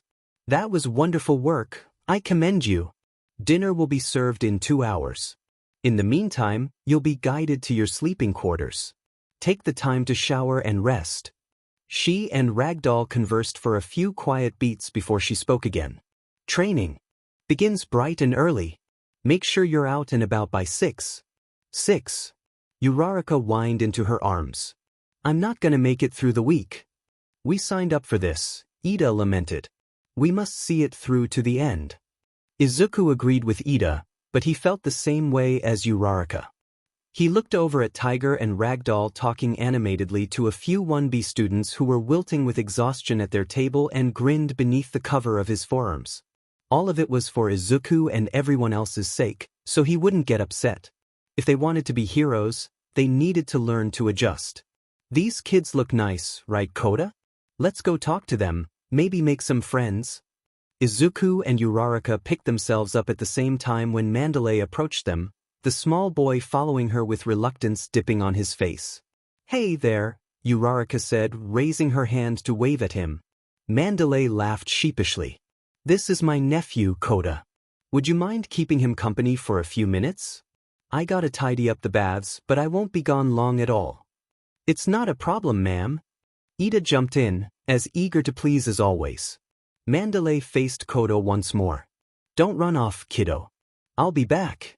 She bowed at Izuku and his friends before walking away. With a quick look over her shoulder, she said, "And be nice." When she turned the corner out of sight, Koda stood up from the table while Ida was trying to introduce himself. "I'll get him," Izuku offered, leaving Uraraka and Ida. He nearly regretted it when his muscles bunched up and he wanted to buckle, but he pushed himself anyway. Koda wasn't fast, so catching up was easy. They had barely entered the lip of the forest when he spotted him again. "Wait a second, Koda," he said. "Mandalay said you have to stay at the table, just until she comes back. Why don't you—" "Shut up, you stupid hero." As a reflex, Izuku wanted to tell him he was only in training, but he stopped himself. Koda shoved his hand away and spun around, marching down the dirt path with tight fists swinging at his side. Hey, wait. Let's just wait here for Mandalay. Wouldn't that be best?" Koda shot him a resentful look. It would be best for you. You're nothing but a goody-two-shoes idiot. Izuku was not about to let a 10-year-old boy peer pressure him into letting him go off on his own, especially not after being entrusted by Koda's aunt herself. I'm just saying, maybe wait a minute so that she knows where you are. Why do you want to be by yourself, anyway? Wouldn't you like to know? Izuku struggled to keep eye contact with Koda, having to look straight down just to get him in view. He crouched just to even the dynamic. I'm Midoriya, by the way. Sorry I didn't get to tell you that before. Koda scoffed. I don't care about what your name is, now leave me alone. Someone approached from behind them and Koda mumbled under his breath, kicking a rock into the denser part of the woods. Just great. Koda, what are you doing here? Mandalay fretted. I'm going to the cave, but this guy tried to stop me. Mandalay bit her lip, glancing up at the pathway. All right, fine. Be back before dinner, young man. She sighed and crossed her arms over his chest when he left. She turned to Izuku with an apologetic shrug. I know he's a rascal, but please don't get too mad at him. His parents passed away a few months ago, the water horses. Maybe you've heard of them? I have, Izuku said, looking over at where Koda disappeared. He didn't realize that they were his parents. They had been killed by Muscular, who had been put away not long ago. It's good that the villain responsible is behind bars. I've been taking care of him since, but he hasn't been getting better. He's lashing out more, isolating himself, all of it. Oh, I'm very sorry for your loss. Izuku's heart creased with sympathy for the boy he figured just had an attitude problem. From his guilt wafted a sense of duty to make up for it somehow, but he couldn't follow him now. His tiredness had come back with a vengeance and he needed a pillow to rest his head on. Thank you for making sure he didn't leave by himself, Midoriya, Mandalay said, taking him back to the opening. He saw Uraraka and Ida waiting for him at the door of one, as small dormitory building, concern etched into their faces. Where's Koda? Uraraka asked. He's fine, Mandalay said, smiling. Thanks again, you three. I'll see you at dinner. Izuku closed the door behind him and followed them down the hall. At the end of the wing were 2 rooms, one for the boys to sleep in and the other for the girls. I'm stupidly tired, Uraraka groaned, putting her hand on the doorknob. See you later, guys. Ida and Izuku said goodbye as she dredged into the room. Once they had settled themselves as comfortably as possible in the corner of their room with their sleeping bags, Izuku apologized for accidentally making Ida and himself sign up last for showering. No need to be sorry, Midoriya. I don't mind at all, he dismissed. But anyway, was Koda all right? He looked rather serious. Well, he's more complicated than I thought, Izuku said. His mom and dad died a while ago and he hasn't been taking it well. It's not really his fault he is the way he is. Ida fixed his glasses with a disturbed grunt. That's quite tragic, especially at that age. And I assume you're already planning on helping him out. Izuku hung his head and laughed. Is it that obvious? I would be more surprised if you didn't do such a thing. Ida paused for a moment before continuing, more earnest this time. It's the type of thing heroes do. I'd like to help if I can. Honestly, I need the help. I don't even know where to start. A sturdy hand clasped his shoulder reassuringly. Ida gave him a nod. Before you do anything, cleaning yourself up should be your priority. You can't give your all if you have nothing to give. Izuku touched the back of his head to the wall, shutting his eyes. He shouldn't fall asleep before tidying up, but he did so anyway. Ida didn't stop him, so he drifted off in peace. Though it had been a mere dreamless rest, it was one that allowed him to wake with ease and shower without much grogginess holding him down. Izuku wrapped himself in a jacket when he stepped outside to get dinner. The weather was nice, but because of his messy and damp hair and not dripping wet by any means, chills went through him in any mild breeze. The food assortment was amazing, especially considering that they were somewhat stranded in the middle of a forest. The department that the adults were staying in must have had a kitchen, something the students lacked. Izuku sat with his friends and chimed in when he could about the mouth-watering dishes. They took turns daring each other to eat things they'd never tried before. It also happened to be the day Izuku discovered some lovely meals. While drinking the rest of his soup, Izuku nearly missed Koda's dark shirt against the ominous black depths of the forest. He didn't seem to have eaten anything, retreating already back to his hideaway. "I do wish I had my phone," Ida said longingly. "If only so that I could find out what the recipe of this is. Tensei is getting into cooking now that he has little else to do." Uraraka beamed at him. "This is super simple, Ida. My parents make it all the time because of that. Here, let me write it down for you." Izuku left them to themselves after he finished the rest of his dinner, helping Ragdoll clean up the extra plates scattered around the table. Once he finished what he could, he took an extra portion of rice and soup, trying his hardest not to spill on his way up the path whilst also making sure he didn't trip on any roots that stuck up from the ground. A branch hit him in the face and he spit leaves and dirt out of his mouth. "Damn it, trees," he hissed. It wasn't an easy task, but he accomplished it. The ledge, he couldn't help but notice, was not the safest place for an unsupervised child, but the view was wonderful. Being able to see above the trees and get the clearest view of the freckled stars and the pale, unblinking eye of the moon settled his bouncing nerves. "Koda," he said, "I brought you some food." Koda didn't respond. Izuku thought that peeking inside of the cave he dwelled in would be an invasion of privacy, so he refrained from doing so. "Heard about your parents. I'm really sorry for your loss. That's what they all say. You aren't different from any of them." Izuku heard his breath constrict as he detected the sogginess of a tear-filled voice. "They were real heroes," he said solemnly. "They were dumb, stupid idiots. Just like you and just like Aunt Shino. You're all idiots." Izuku was ashamed to admit that a thin sheet of anger swathed him. He got rid of it very quickly, replacing it with guilt that he was getting upset with a boy for grieving. It didn't matter that Koda was being difficult, he deserved the same patience Izuku gave to anyone else. At the risk of blowing a gasket, Izuku asked, "Koda, why do you hate heroes so much?" Koda didn't answer him. Until he did, in the form of heavy crying that was trying to be muffled. Sheet, sheet, sheet. No matter how many times he tried to think of ways to amend the situation he had created, Izuku came up empty. He put the food down at the foot of the cave, not looking inside. "I'm sorry, I'll leave you alone. Eat when you can." Izuku fled the mountainside with burning ears and a terrible shame sizzling in his stomach. How could he have been so stupid?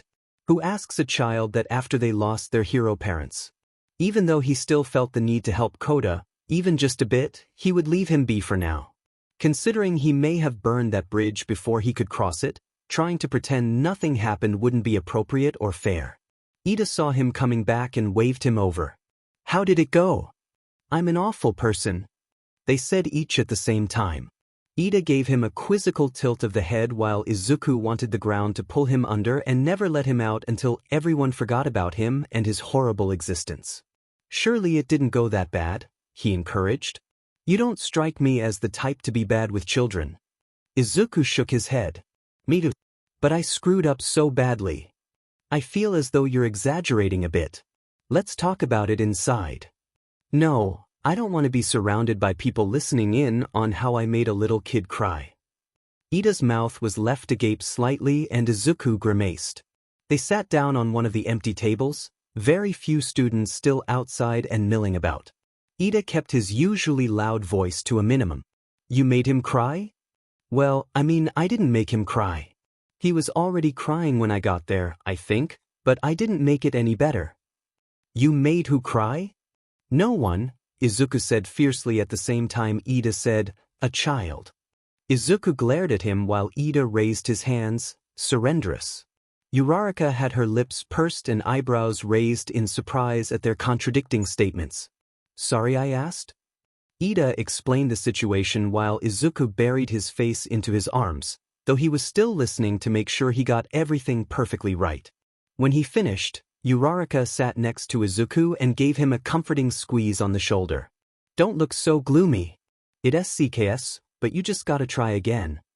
"What do I even say the next time I see him?" Izuku said, lifting his head suddenly enough to make Uraraka jump. "I left him crying in a cave with cold soup and cold rice." "Who does that?" "You, apparently." Izuku thumped her in the back. very unappreciative of the witty jokes made at his expense. He tried to listen to the solutions that Ida and Uraraka were spitballing at him, but none sounded very good. He eventually shut his brain off and stood up. "I'll sleep on it," he told them with a fraught smile. "Don't run yourself ragged, Midoriya," Ida said. "Make sure you manage your priorities accordingly." "I will," Izuku agreed, heading back inside. He would make sure that the time he spent not fixing what he broke with Koda would go towards training, and likely more thinking. But he was glad that anything he did wouldn't be wasted time, no matter what. The day passed and Izuku remained unsure. Koda stayed out of sight but not out of mind. The classes were pushed deeper into their training, leaving little time to look for him in between his breaks. They had a couple of days before they were due to return to UA, and Aizawa decided to take the training into his own hands with supervision of the cats. That meant straining their quirks by any means. The bark of the trees was chipped and run down by the time Izuku had tired himself out. He sat against one of them now, gulping down a bottle of water and wiping sweat from his face. In order to push the limits of his quirk, Tiger told him to take advantage of his agility. He knew what he meant immediately, mind having flickered back to his internship at Gran Torino's when he was overwhelmed by the former hero's bullet-like ricochets. Izuku looked sadly at the trees. They had paid the price for his training, worn down and stripped of the exterior wood. They would grow once again, or maybe Pixie Bob could fix them with her quirk. While he wrote down the techniques he wanted to master and others he was getting the hang of in his notes, Izuku pretended not to notice the pair of eyes watching him from within the thickets.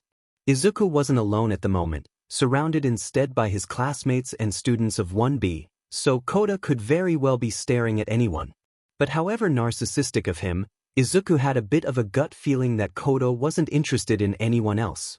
It was an accident when he finally met Koda's gaze. Izuku lost his footing on one of the trunks and fell onto his back with a GG, hearing a snicker from behind a bush. "You're really not good at that," Koda provoked. "That's why I'm practicing," Izuku responded, careful to keep his voice even as he climbed to his feet and brushed off the dirt and grass. He winced as he reached down to his bottle, uncapping it and splashing some water over his head. He shook his hair out and tossed it back to the ground. Izuku charged his quirk again, emerald lightning snapping and whipping as energy surged through him. He leaped onto the trees once again, pushing off and spinning in the air. Trying to mimic Torino, he let his weight fall onto one leg as he balanced on a branch, launching backward before he could blink to keep his momentum. He tried to stick the landing, but the dirt he slid on bundled up together and made him stumble slightly. Instinctively, he glanced at where Koda had been, but the space was empty. At least it was one less person to witness him messing up. That was a good reason to be relieved. But even so, a semblance of disappointment twinged his chest. "You've got pretty good control of that interesting quirk, kid." Izuku wiped sweat from his brow and dipped his head to Tiger. "Do you know how I can improve, sir?" Tiger gave him a hearty laugh. "That's what I like to hear. You've got the agility, just like I said, so now it's time to test it. Hit me." I what? "Come and hit me. It's not like you actually can, don't worry." The thought of hitting someone as intimidating as Tiger did not cross Izuku's mind as proper training. It seemed more like an infinite loop of psychological torture, taking his pliabody quirk into account. He knew that Tiger was taunting him on purpose. It worked anyway. Izuku's punch connected to the air as Tiger folded his back into a sharp angle. With a twist of his lower body, he kicked Izuku to the ground. It was over after that. "Don't look too sad, kid. I think I felt you graze me," Tiger said, pulling Izuku up. "Your balance needs work, but you seem pretty good at distributing your weight. We'll work on it." Izuku fixed the collar of his shirt so that it wouldn't stick to his skin uncomfortably. "What about building my strength, sir? Mr. Aizawa said that we're going to work on that today." "You can't build your strength properly if you can't stay on your feet," Tiger said. Izuku nodded, curling and uncurling a fist experimentally. "Not to worry, we'll get there. We're scheduled to spend 2 days on these quirk exercises, so tomorrow we'll work more on accumulating power." "Yes, sir." "Right." Tiger gave him a thumbs up and goaded him even further into attacking. Izuku threw himself into it until his arms felt soggy. Mandalay stood in the middle of the clearing with a grin of approval for each of the students. She was too far for Izuku to hear what she was saying, but her quirk sounded in his head. Good work, everyone. That's all we're doing today. Go wash up for dinner, then treat yourselves to the heated baths afterward. We've got one last activity for the day, later tonight. Rest up. Tiger complimented Izuku and his quirk once more before leaving to help other students back to their cabins. All of it went by in a bit of a haze. He knew he was talking to Yaoyorozu about the activity they were doing later in the night, and the next, he was pulled into trying to help Kirishima with some of his extras studying under Aizawa. Izuku had run himself thinner than he thought. Still, a flicker of excitement simmered under his skin as he followed his friends to the clearing.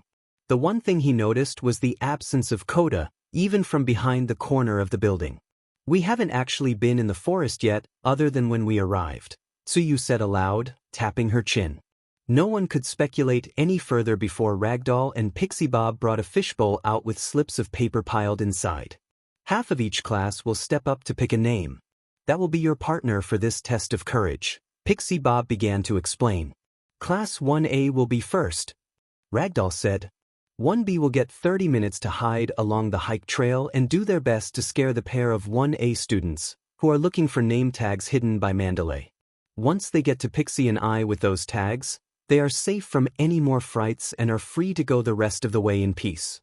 Tiger herded the 1B students into the woods, helping them come up with ideas for how they would prank 1. Izuku saw the benefit of the exercise and thought it clever of the cats to turn it into a light-hearted game to ease up from the brutal training of the day. The bowl was passed around and names were taken. Jairu went up to Yaoyorozu while Uraraka laughed with Tsuyu as she showed her the slip. Izuku found Shiro, who gave him a fist bump. I think Bakugo's going by himself, Shiro said. Since there's 19 students, it was either join a group or stick it out alone. It doesn't take a genius to guess what he wants to do, Izuku finished, nodding as Bakugo grinned to himself and stretched his arms. The small sound of popping fireworks that lit his hands was a bad omen for 1B. Izuku and Shiro were the first to head into the woods. They stuck close to each other, uneager to be scared by each other by accident, let alone the students in 1B. While Izuku looked for any sign of sparkling metal of the name tags, Shiro kept his head up and scanned for the students they could be running into. The wind that rustled that ground and made leaves and grass shake always made Izuku's heart skip a beat or two. He mistook an owl's hooting for one of the students. If they were watching him, they would be sorely disappointed to see he was scaring himself more than they were. Dude, calm down, Shiro laughed as Izuku jumped at an acorn falling on his head. I haven't even seen any of them yet. With Shiro's back turned to the path in front of them, Izuku saw the flash of a shadow behind him and, though he didn't shout, he breathed out heavily and pointed. Shiro looked back and shouted a stream of curses, slapping a hand over his mouth. What? He peeked around his thin shoulders and saw the pieces of 2 hands writing boo into the ground. There wasn't any blood, so it could only have been Setsuna and her quirk. Izuku heard the girl laughing at them as they skirted past her work, walking faster than they were previously to get away. Coincidentally, they couldn't see very well in front of them with their lack of flashlights and walked into someone hanging upside down from the shadows of the trees. Quite dark outside, isn't it? Kurwaro said from above, his silver hair falling over his face to give him a more ghostly appearance than what he already had. Just a little, Shiro said in a very small voice. In an even smaller voice, meant only for Izuku's ears, he muttered, Where the F are those name tags? Honestly, they were probably messing with us, Izuku said. Then he saw something half-heartedly sprinkled with dirt and sighed, straying off the path to pick it up. Attached to each other were thin sheets of metal, with their names written in black pen so that it could get washed off easily. Shiro's look was a mixture of aggravation or humor, a soft quirk of his lip the only sign that he found it rather funny. Let's just go find Pixie Bob and Ragdoll, Izuku said, much too tired to deal with any more scares. When they did find the heroes, they exchanged their tags for a flashlight, an indicator that they were safe, and were allowed to head back to the group. As they walked in relative silence, save for the occasional cricket chirp and light whistling of the wind that chilled their noses and fingertips, Siro spun the flashlight around on his hand. The light diverted in all sorts of directions, showing them the eerie darkness of the forest. Everywhere looked like it could hide anything. A small tingling embedded itself in the pits of Izuku's stomach as he reunited with the class. He looked back at the forest with a deep crevice in his brows, but shook his head. He was tired. He shouldn't really be trusting his instincts and paranoia at such a late hour. Aoyama approached him to greet him with questions of how scary the walk would be, which he wasn't sure how to answer. It's not as bad if you know you aren't in any real danger. Izuku looked around for anyone else, noting that a large portion of the group was gone. How many pairs are in there, anyway? Ichim, 3 pairs and Bakugo, if I remember correctly. The heroes want to go to sleep as badly as we do, it seems. It got a bubble of laughter out of Izuku, who rejoined the others with Aoyama. Because the needle of unease wouldn't leave him alone, he asked, "Hey, do you have I don't know, a weird feeling?" Aoyama blinked at him. "A weird feeling? Did you get more scared than you care to admit, Midoriya?" He shrugged, smiling as best he could. "Yeah, probably. And the day's been long, I'm sure I'm just dead on my feet. Happens to the best of us, I'm afraid." Aoyama fretted with his hair, putting the back of his hand over his forehead in dramatic exhaustion. "My beauty sleep has been cruelly taken away from me, so I can only imagine how you must feel." "I'm sure," Izuku replied with a hanging grin. As Aoyama chatted to him, his eyes fell off and hooked onto Mandalay, standing at the edge of the forest with and tapping a finger against her temple offhandedly. He watched her hold a hand up to pause the start of a pair entering the forest and head over to the exit of the forest on the opposite side of the clearing. She returned with an even deeper look of concern, leaning into Tiger to tell him something. Izuku almost stepped forward to ask her if anything was wrong, but a message was being sent through his head before he could even move. "Every student, stay calm. Villains are currently attacking the camp.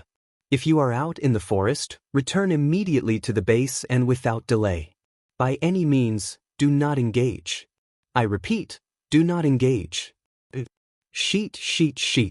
Izuku stared wildly one last time, searching for Koda. Nowhere to be seen, he ran over to Mandalay, Tiger having gone into the forest to evacuate as many students as he could. "Midoriya? Koda's at the cave," he said. "On the mountain. I'll go get him and bring him back." Mandalay paled considerably. With a frustrated bite of her lip and a look ready to deny him, she said, "Don't you dare engage in any fights unless I say so. Understand?" "Yes, I understand. Thank you." Izuku broke off from the rest of the group and plunged into the forest. With his quirk, he forced himself faster, the scent of smoke catching up to him as he ducked under branches and jumped over logs and bushes. The fire? From where? With so many of the students, more than half of them exactly, out in the woods, finding all of them before the villains arrived would be impossible. Ragdoll and Pixie Bob may have already been attacked. The thought sent spiders down his spine. He and Siro had just seen them. How could the villains have struck so quickly? "Koda!" he shouted, halfway up the mountain. His footing wasn't perfect, and with one wrong move, he could send himself careening down. Dust and rocks tumbled over the side as he moved, his heart lurching every time he saw it and imagining it was himself, or worse, Koda. With a final push of his legs, he appeared at the top of the ledge. "Koda," he said again. "Koda, are you?" Izuku felt the words shrivel up on his tongue. He couldn't see Koda on the ledge. The boy must have been inside the cave, and the sound of stones cracking under shoes affirmed it. Inside the base camp or not, that didn't matter. Even if it wasn't true, Izuku still didn't stand alone on the mountain, shock coating his eyes. Shoto.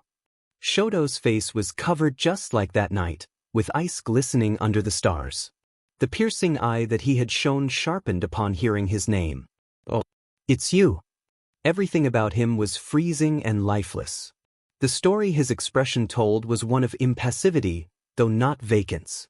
It was so purposefully made of stone, but Izuku couldn't begin to wonder what could possibly lay behind it.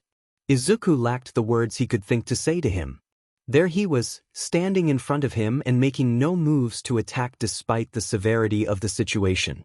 Why was he such an enigma, And why was Izuku so willing to solve him? People like him didn't need, let alone want, to be solved. If you touch him, Izuku warned, I swear you'll regret it. Shoto stilled, his gaze lowering down to Izuku's feet. Tell me where Katsuki Bakugo is.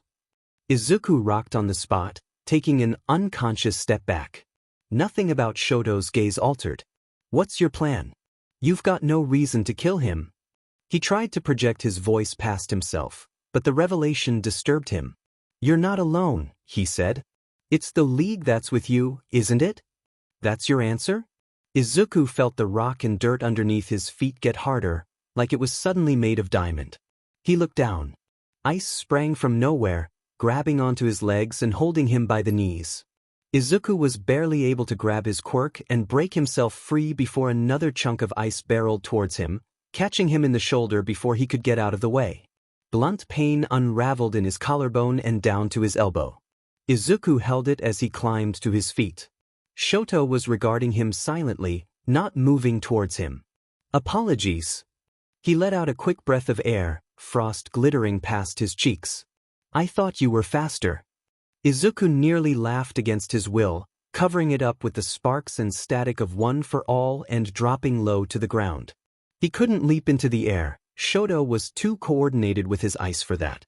With the ground already sparkling, Izuku didn't have time to worry about whether Shoto had covered more area to use to his advantage. If he kept off of it, it wouldn't waive his weak spots completely, but it would do him better. He ran, using the speed he'd been criticized for to get in as close as he could before another glacier shot up to stop him. Izuku was in the air and with a single punch, shattered it to pieces. Instead of Shoto, he changed course to slide into the cave and grab Koda, pushing him behind him as another creaking icicle vaulted at his neck. Izuku threw his hands back to shield Koda, bracing himself for the incoming blow. He heard the creaking of heavy stone and looked up. The sharp end of the ice nicked his throat and Izuku fell back, bathed in consternation, and hid Koda further behind him to let him grab onto his shirt like a lifeline.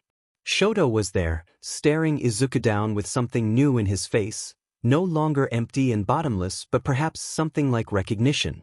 Midoriya, I'm scared, Koda whispered, holding tighter to his clothes.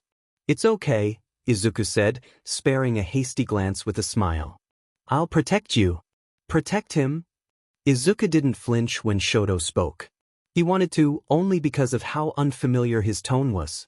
One arm was hanging at his side, the other holding onto his ice and watching both of them as if he was dizzy and finding his footing. From me. Izuku didn't say anything. Shoto moved back, all the way to the edge of the cliffside.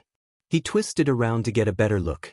Shoto scowled at whatever he saw, glaring back at Izuku and Koda with a startling new hatred. A word was muttered to himself, too softly for Izuku to hear. For a moment, Izuku didn't think that he was glaring at either one of them, but someone behind them. He didn't have the nerve to look away from Shoto, in case he took the opportunity to use the same tactic he applied to Stain. He remembered vividly how that ended. Without warning, Shoto tipped back and over the ledge. A gust of icy wind blew in his wake and when Izuku ran over, he saw a slide of ice leading all the way down the mountain. Izuku stood and huddled Koda close to him, who was still crying and holding his hand all the way down the mountain. Once safely on the ground, he knelt to Koda's height.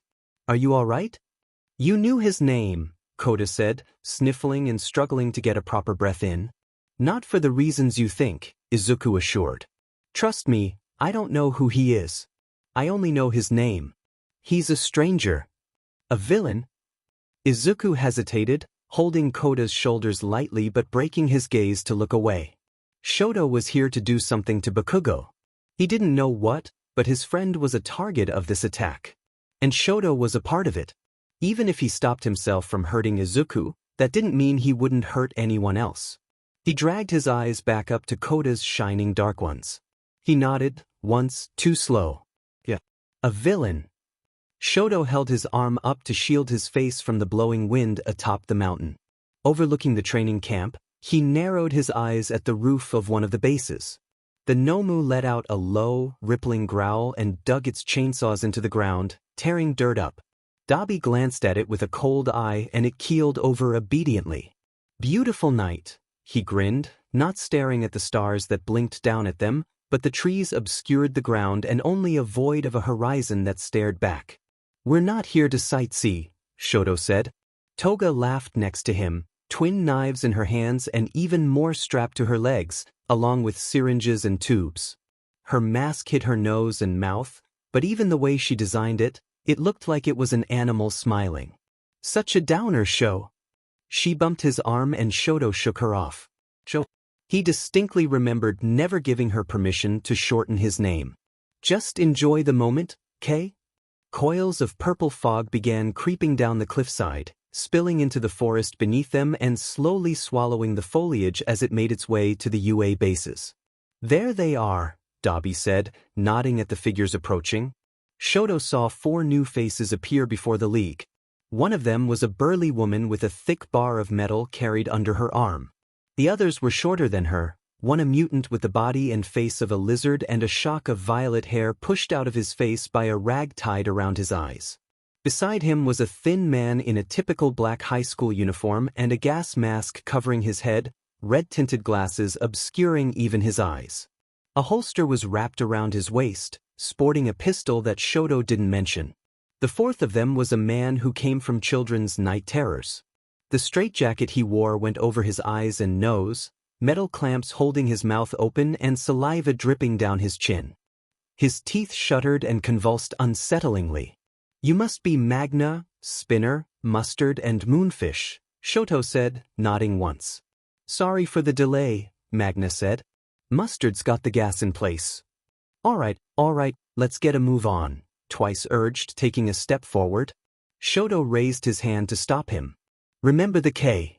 They looked to Dabi, whose entire arm was now on fire, blue like an ocean's crystal, and he aimed at the forestry. Down below.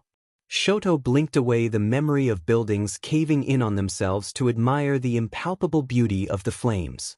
A different memory glinted, barely an ember of solubility, of desperate and angry turquoise eyes rimmed with streams of sapphire. He glanced at Dabi, who was smiling down at his creation of burnt wood and plants, and frowned. He should have visited Tuya before this attack. Though, really, Shoto knew that if these were the types of jobs he continued to do for the League, he should stop visiting altogether. He was already disgracing himself, he didn't need to drag Tuya down with him. Now we move. All of them descended swiftly down in trained formation, scattering when they reached the ground. Shoto struck out on his own, kicking up ice to surf on while maneuvering past bushes and trees. He shifted into a more consistent, confident position and pushed his hand over his left eye, ice sprouting and attaching to that side of his face. A mountain that touched the stars loomed in front of him, and Shoto noticed a ledge sticking out from it. A vantage point. With only a tap of his foot, a platform rose from the earth, sticking to the side of the mountain as it continued to grow, and delivered him to the edge with minimal effort. He looked out into the woods, smoke billowing up and the wildlife that caught fire glowing in luminous blue. A shout pierced his serenity and Shoto looked over at the direction it came from. Kota! Kota? Shoto now could see very clearly the cave that opened up behind him and deeper into the crevices of the cliff. Was there someone else with him? And 2 were going on 3 with the new arrival. He could hear it now, the quiet sobs of a child with shivering echoes. Kota! Someone burst up from the safer path with sweat trickling down their face. Are you?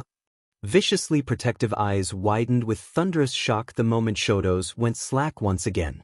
Oh, he said dispassionately. It's you. Izuku Midoriya's face was not written over with any fake emotion. The real ones were not only transparent, they oozed from him. Shoto couldn't bear to understand him at all.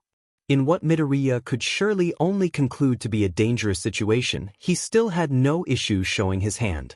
If Shoto were anyone else, he would have attacked already while Midoriya was still processing. He was very slow at that, not yet a honed skill. As it remained, Shoto was not threatened by the appearance of Midoriya, only perturbed by the child he had accidentally stumbled upon. The significant pause was broken by an unsettling message delivered to Shoto. If you touch him, I swear you'll regret it.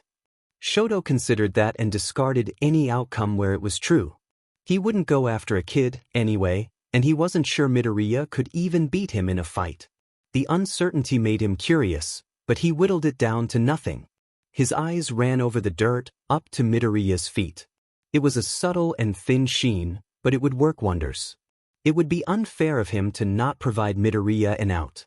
"Tell me where Katsuki Bakugo is," he said, not pulling his gaze up. That must have tugged a string inside of Midoriya, and Shoto knew that with one more comment, he could snap it completely. Then he would have a real fight on his hands. Interesting. So Tenya Ito wasn't the one Midoriya held the closest relationship to, but the boy he purposefully threw the match to in the sports festival. He couldn't recall Midoriya ever looking like that in the face of Stain and Shoto on that night. He waited patiently for Midoriya to find his voice again.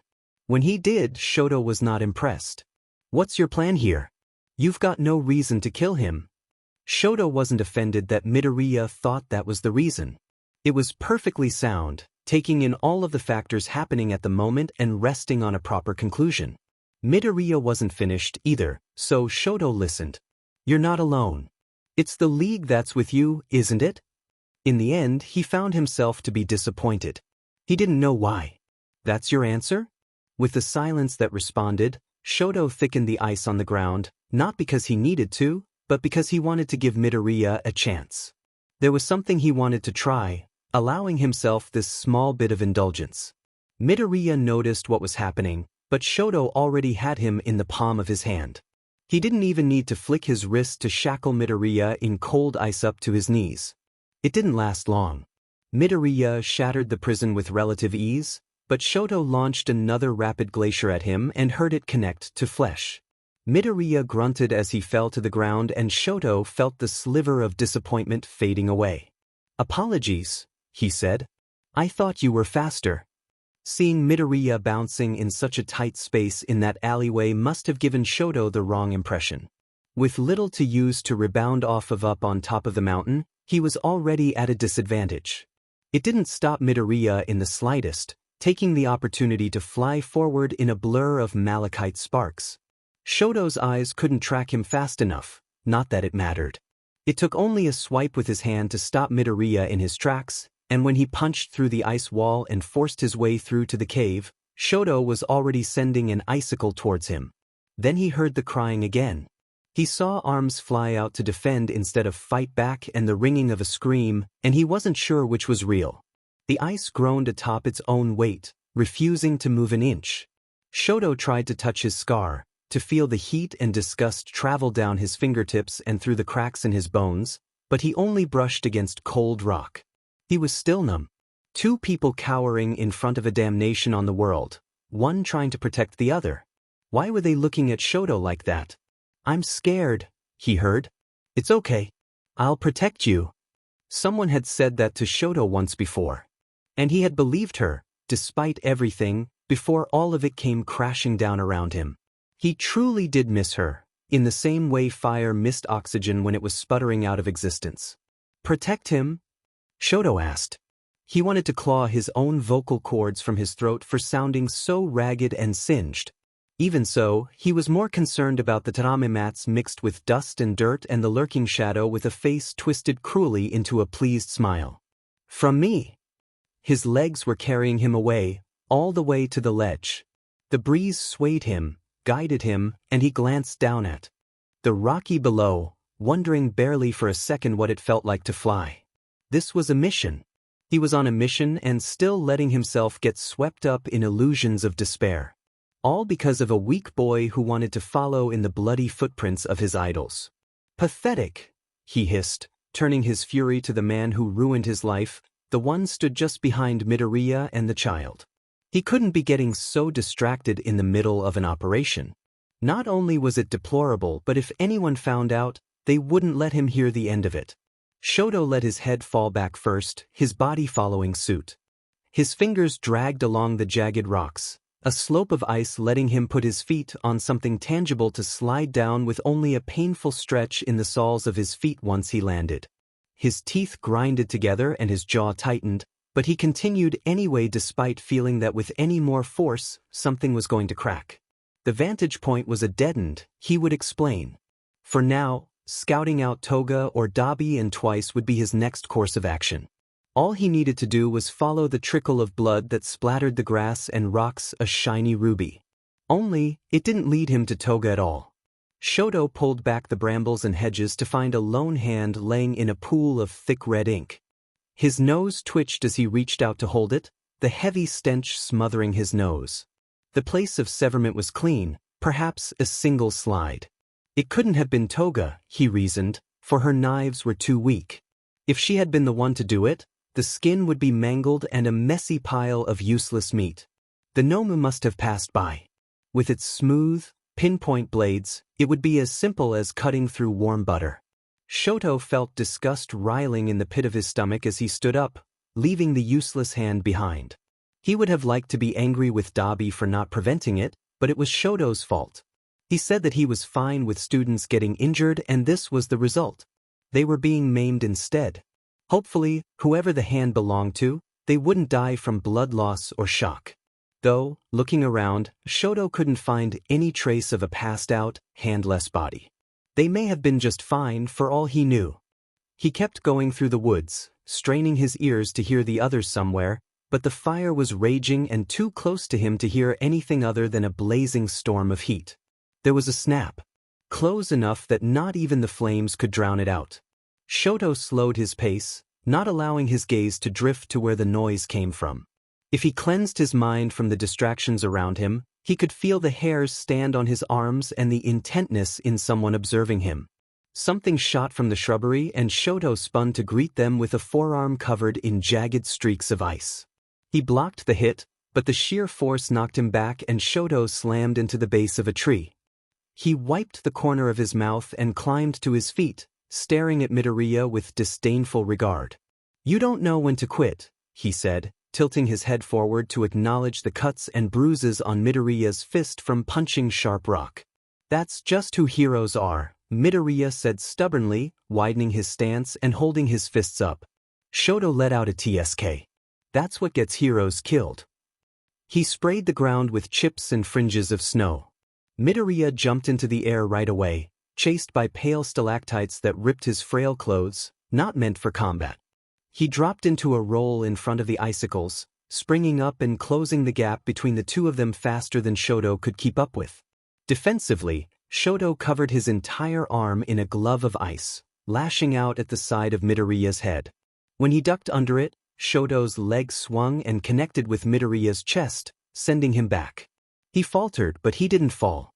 "What are you even doing here?" Midoriya grated out, gingerly touching his shoulder and wincing. Shoto had forgotten about that. It may very well be sprained, if not broken. He didn't owe Midoriya an answer to such a question, no matter how lost the other looked. That struck Shoto as uncanny. It was as though Midoriya had been betrayed and was trying to figure out why Shoto would do such a thing. Shoto clicked the claws of ice on his fingers in ponder as he assessed who was in front of him. He stared and felt the heat of anger stir and swipe at his scar and his chest. Midoriya's discontent in his silence was evident in the way his knuckles whitened and his pursed lips went bloodless. "What do you want with Kaken?" he asked. There was a light pause in the tension on Shoto's end. It took him a couple of seconds to realize that he was talking about Katsuki Bakugo and even longer to realize that his assumption about their friendship had been correct. Though, in the photo Shigaraki showed him, Bakugo had looked rather enraged with his first-place achievement. Midoriya looked worse. What kind of friendship did those two even possess? Shoto decided that he didn't really care. It didn't affect the job, so it didn't affect him. "Answer me," Midoriya demanded suddenly. He hurtled toward Shoto with the ferocity of a hurricane whipping up a sea and plunging boats under the surface. Dodging was easy when they got like this, so consumed by emotions that they let themselves run wild. Shoto hooked his arm around Midoriya's outstretched one and glanced half-heartedly into his eyes, ones that blinked wide and snapped themselves out of their rage once realizing what exactly was happening. This reminded him of training, being pitted against a boy with bony yet firm arms that reached towards him and were glossed in slick blue fire.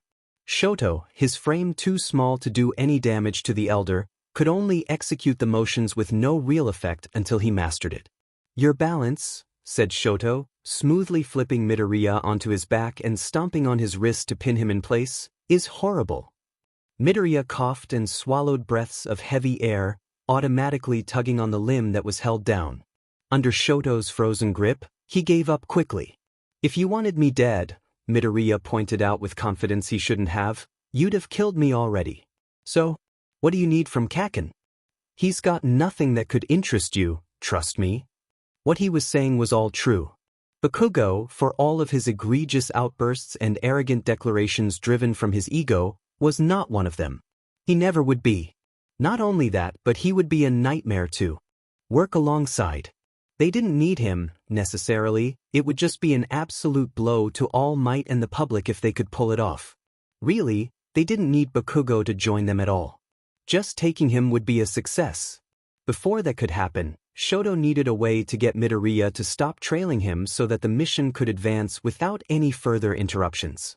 I'd be more worried about your friends back at your camp's base than Bakugo, Shoto said, not because it was a bluff, but because it very well could be true. With one of Dabi's clones hunting the teachers down for Bakugo's location as well as the concentrated number of students in one spot, it left many of them open to injury. Shoto tightened his clutch. You're clever, Midoriya, but you're not very smart. It was regrettable that Midoriya had deduced that the League didn't want Bakugo dead. With Shoto's hesitance to deliver any finishing blows to him, he could deduce a lot more. Electricity sparkled and Shoto leapt backward. Midoriya curled his back and jumped to his feet, eyes aglow with the same energy that crinkled through his body. With speed Shoto could only aspire to have himself, Midoriya flew into the tree's bushes of leaves and vanished from view. He wasn't gone, Shoto could tell. Midoriya wouldn't leave him be if he had any say on the matter. In his hand, Shoto created a thick baton of ice. He held it up to the ice stuck to half of his face and used it to sharpen the weapon. When Midoriya didn't make himself known, Shoto reinforced his cracked glove with another layer. Shoto's left hand quavered slightly and he thumbed the hilt of his new knife to seize it. Using his fire to scorch the trees would make finding Midoriya much easier. A pity that convictions always cost a heavy sum. Something soared at Shoto and he spun, holding his blade up. He sliced at the blur, but when a plain rock hit the ground, Shoto turned to stare at it with a bemused expression. A decoy? Clever. Just as he thought, yet too slow to react in time, Midoriya was behind him with a leg bent and ready to swing. Shoto was only quick enough to pivot and lean into the kick. He was sent backward with a white pain branding itself on his abdomen. His breath hitched and he dragged his blade into the dirt to slow his acceleration. You're shaking, Shoto, Midoriya informed him with a steel glare at his hand as Shoto staggered back up. He confirmed this himself with a glance. Shoto looked back up and shrugged, gesturing at the glaciers surrounding them.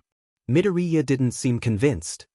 His gaze shifted towards the abhorred part of his body with suspicious glint. Is not being able to regulate your body temperature a drawback to your quirk? He followed up with an immediate answer to his own question.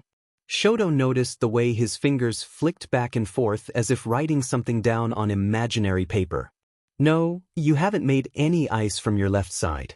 Every time you send something out from the ground, your right is always facing me. So he stopped. Something had clicked into place. Shoto didn't know if the sound he heard from Midoriya was a laugh or wince of realization.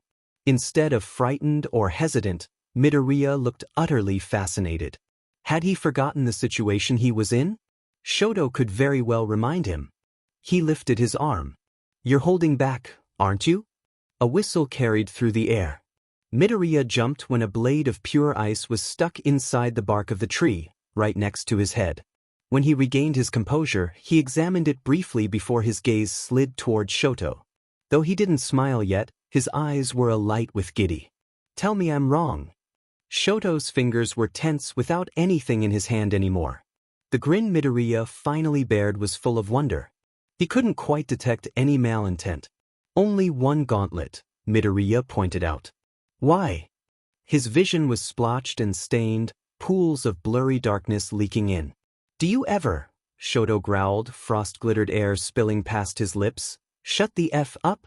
He swept his arm across his body with summoned ice and dust kicked up, mixed with white flakes in a cloud of thick cover. Shoto waited until everything was obscured and sandy before moving to hide in the foliage. Midoriya whipped up his own whirlwind with a spinning kick in the air. Only, when he landed, he was staring at an empty clearing. Shoto stayed hidden behind the trees and brushes, certain that he should flee and search for Toga or Dabi, but not getting up to do so. He watched Midoriya scan silently the area surrounding him, occasionally kicking the base of a tree and waiting for something to drop. Midoriya wasn't ready to run, either. Shoto knew he should leave, but he wanted to win this fight, if not for the sake of the operation, then for his own volition. Call him selfish, but he didn't intend to be an obedient dog this time. When Midoriya's back was turned to him, Shoto slipped from his cover and broke into a run, boosting himself up with a block of ice and bringing his fist back, ice still reflecting the moonlight above them. Midoriya whirled around. Shoto scowled, fast enough only to connect to solid earth and break the ground with the force of the punch. Midoriya shot up from his roll out of the way and gazed warily at the dangerous tear in the dirt. Eyes on me, Shoto snarked, sending thick tendrils of ice crashing into the place Midoriya stood previously. His opponent moved efficiently, hopping from tree to tree to throw Shoto off his center of gravity. This was a useless cat-and-mouse chase, he realized. Every time either of them caught a decent hit in, the other would retreat and move back in after recuperating. Such a cowardly match. Is this how I taught you? Shoto could see him standing in the undergrowth, watching with those demanding and cold eyes. Get away from me, old man, he murmured, impulsively throwing ice to vanish the dark shadow. He didn't need any spectators to watch him, especially not someone like him. Shoto felt the whisk of dirt flying up at him, and he raised his arm with a startled blink. Midoriya's leg was against his unguarded wrist, and with any more force, something Shoto was in no position to push back against, it would break. He did the only thing he could think of. Flames ignited on his arm, happily swaying and leaping towards Midoriya and biting at the leg attacking Shoto. Midoriya shouted and fell back on his own, his jaw slack when he stared up at Shoto, who stared back with the same shock. It's not just he. Tapped his head as if to clear it. Fire. His mouth opened and closed, unable to find the words he wished to string together. Shoto glanced at the fire wrapping around his wrist with wide eyes. He smothered it with his other hand, panic being devoured by unrivaled fury. That's why nothing ever came from your left, Midoriya marveled, but Shoto didn't bother listening. He grabbed Midoriya by his collar as he flinched back, ice threading from Shoto's hand to his shirt and washing him in a cold chill. Speak a word of this to anyone, I'll find you. Not kill me. You should hope that I do. Midoriya suddenly grasped Shoto's wrist with a poisonous snarl. It snapped Shoto briefly out of his own anger to see it so blatantly reflected back at him. Then I'm going straight to the heroes about everything I know. Stain your quirk, all of it. I'll tell them everything, Shoto. With practice skill, Shoto's knuckles were coated with sharp icicles and pressed into Midoriya's throat, slamming him down onto the floor. He dug them in until he could see a bead of blood slide down the side of Midoriya's skin and drip onto the ground. It would be so easy to stab him now and rip the ice across his neck, just like he did to Exoskeleton. He knew that if he did it, though, he wouldn't be able to feel numb afterward. It was enough to pull him back. A shame. Shoto narrowed his eyes. I thought maybe I could ensure that your Kaken doesn't get harmed when we take him. You're not gonna take him at all, Midoriya hissed. Shoto shrugged. Maybe. He released a layer of ice on Midoriya, waiting until it covered his mouth but not his nose, leaving room to breathe. Meticulously, he broke off one of the blades on his knuckles and sharpened it on the stone on his face. Shoto looked back at Midoriya. All I know is that you won't be the one to stop me. He plunged the shard into Midoriya's palm, digging it into the ground and ignoring the muffled shouts and yells from the boy. It was vulgar and underhanded, yes, but as he stood and walked off, he looked over his shoulder. Midoriya was in a heap, curled on his side and hovering over his injury like he was his own protector. An unforgivable act of violence had been committed. Shoto was fully prepared to face the brunt of the repercussions in what he could only assume to be a very near future. Midoriya didn't seem like the type to be slowed down by a splinter like that. Shoto recalled the way he broke his fingers just to win a pathetic festival tournament and winced. Perhaps he made a brutal enemy, but in the end he won. That was all he needed. Shoto! He flinched violently. I swear, tell me who you are. Shoto looked up at the dark figure in front of him, fatigue stretching over his limbs and feeling now the slow sapping of his strength. Illusory flames engulfed its features as it grinned proudly at him. He walked through it with his head hanging. Alone, just how he wanted it to be.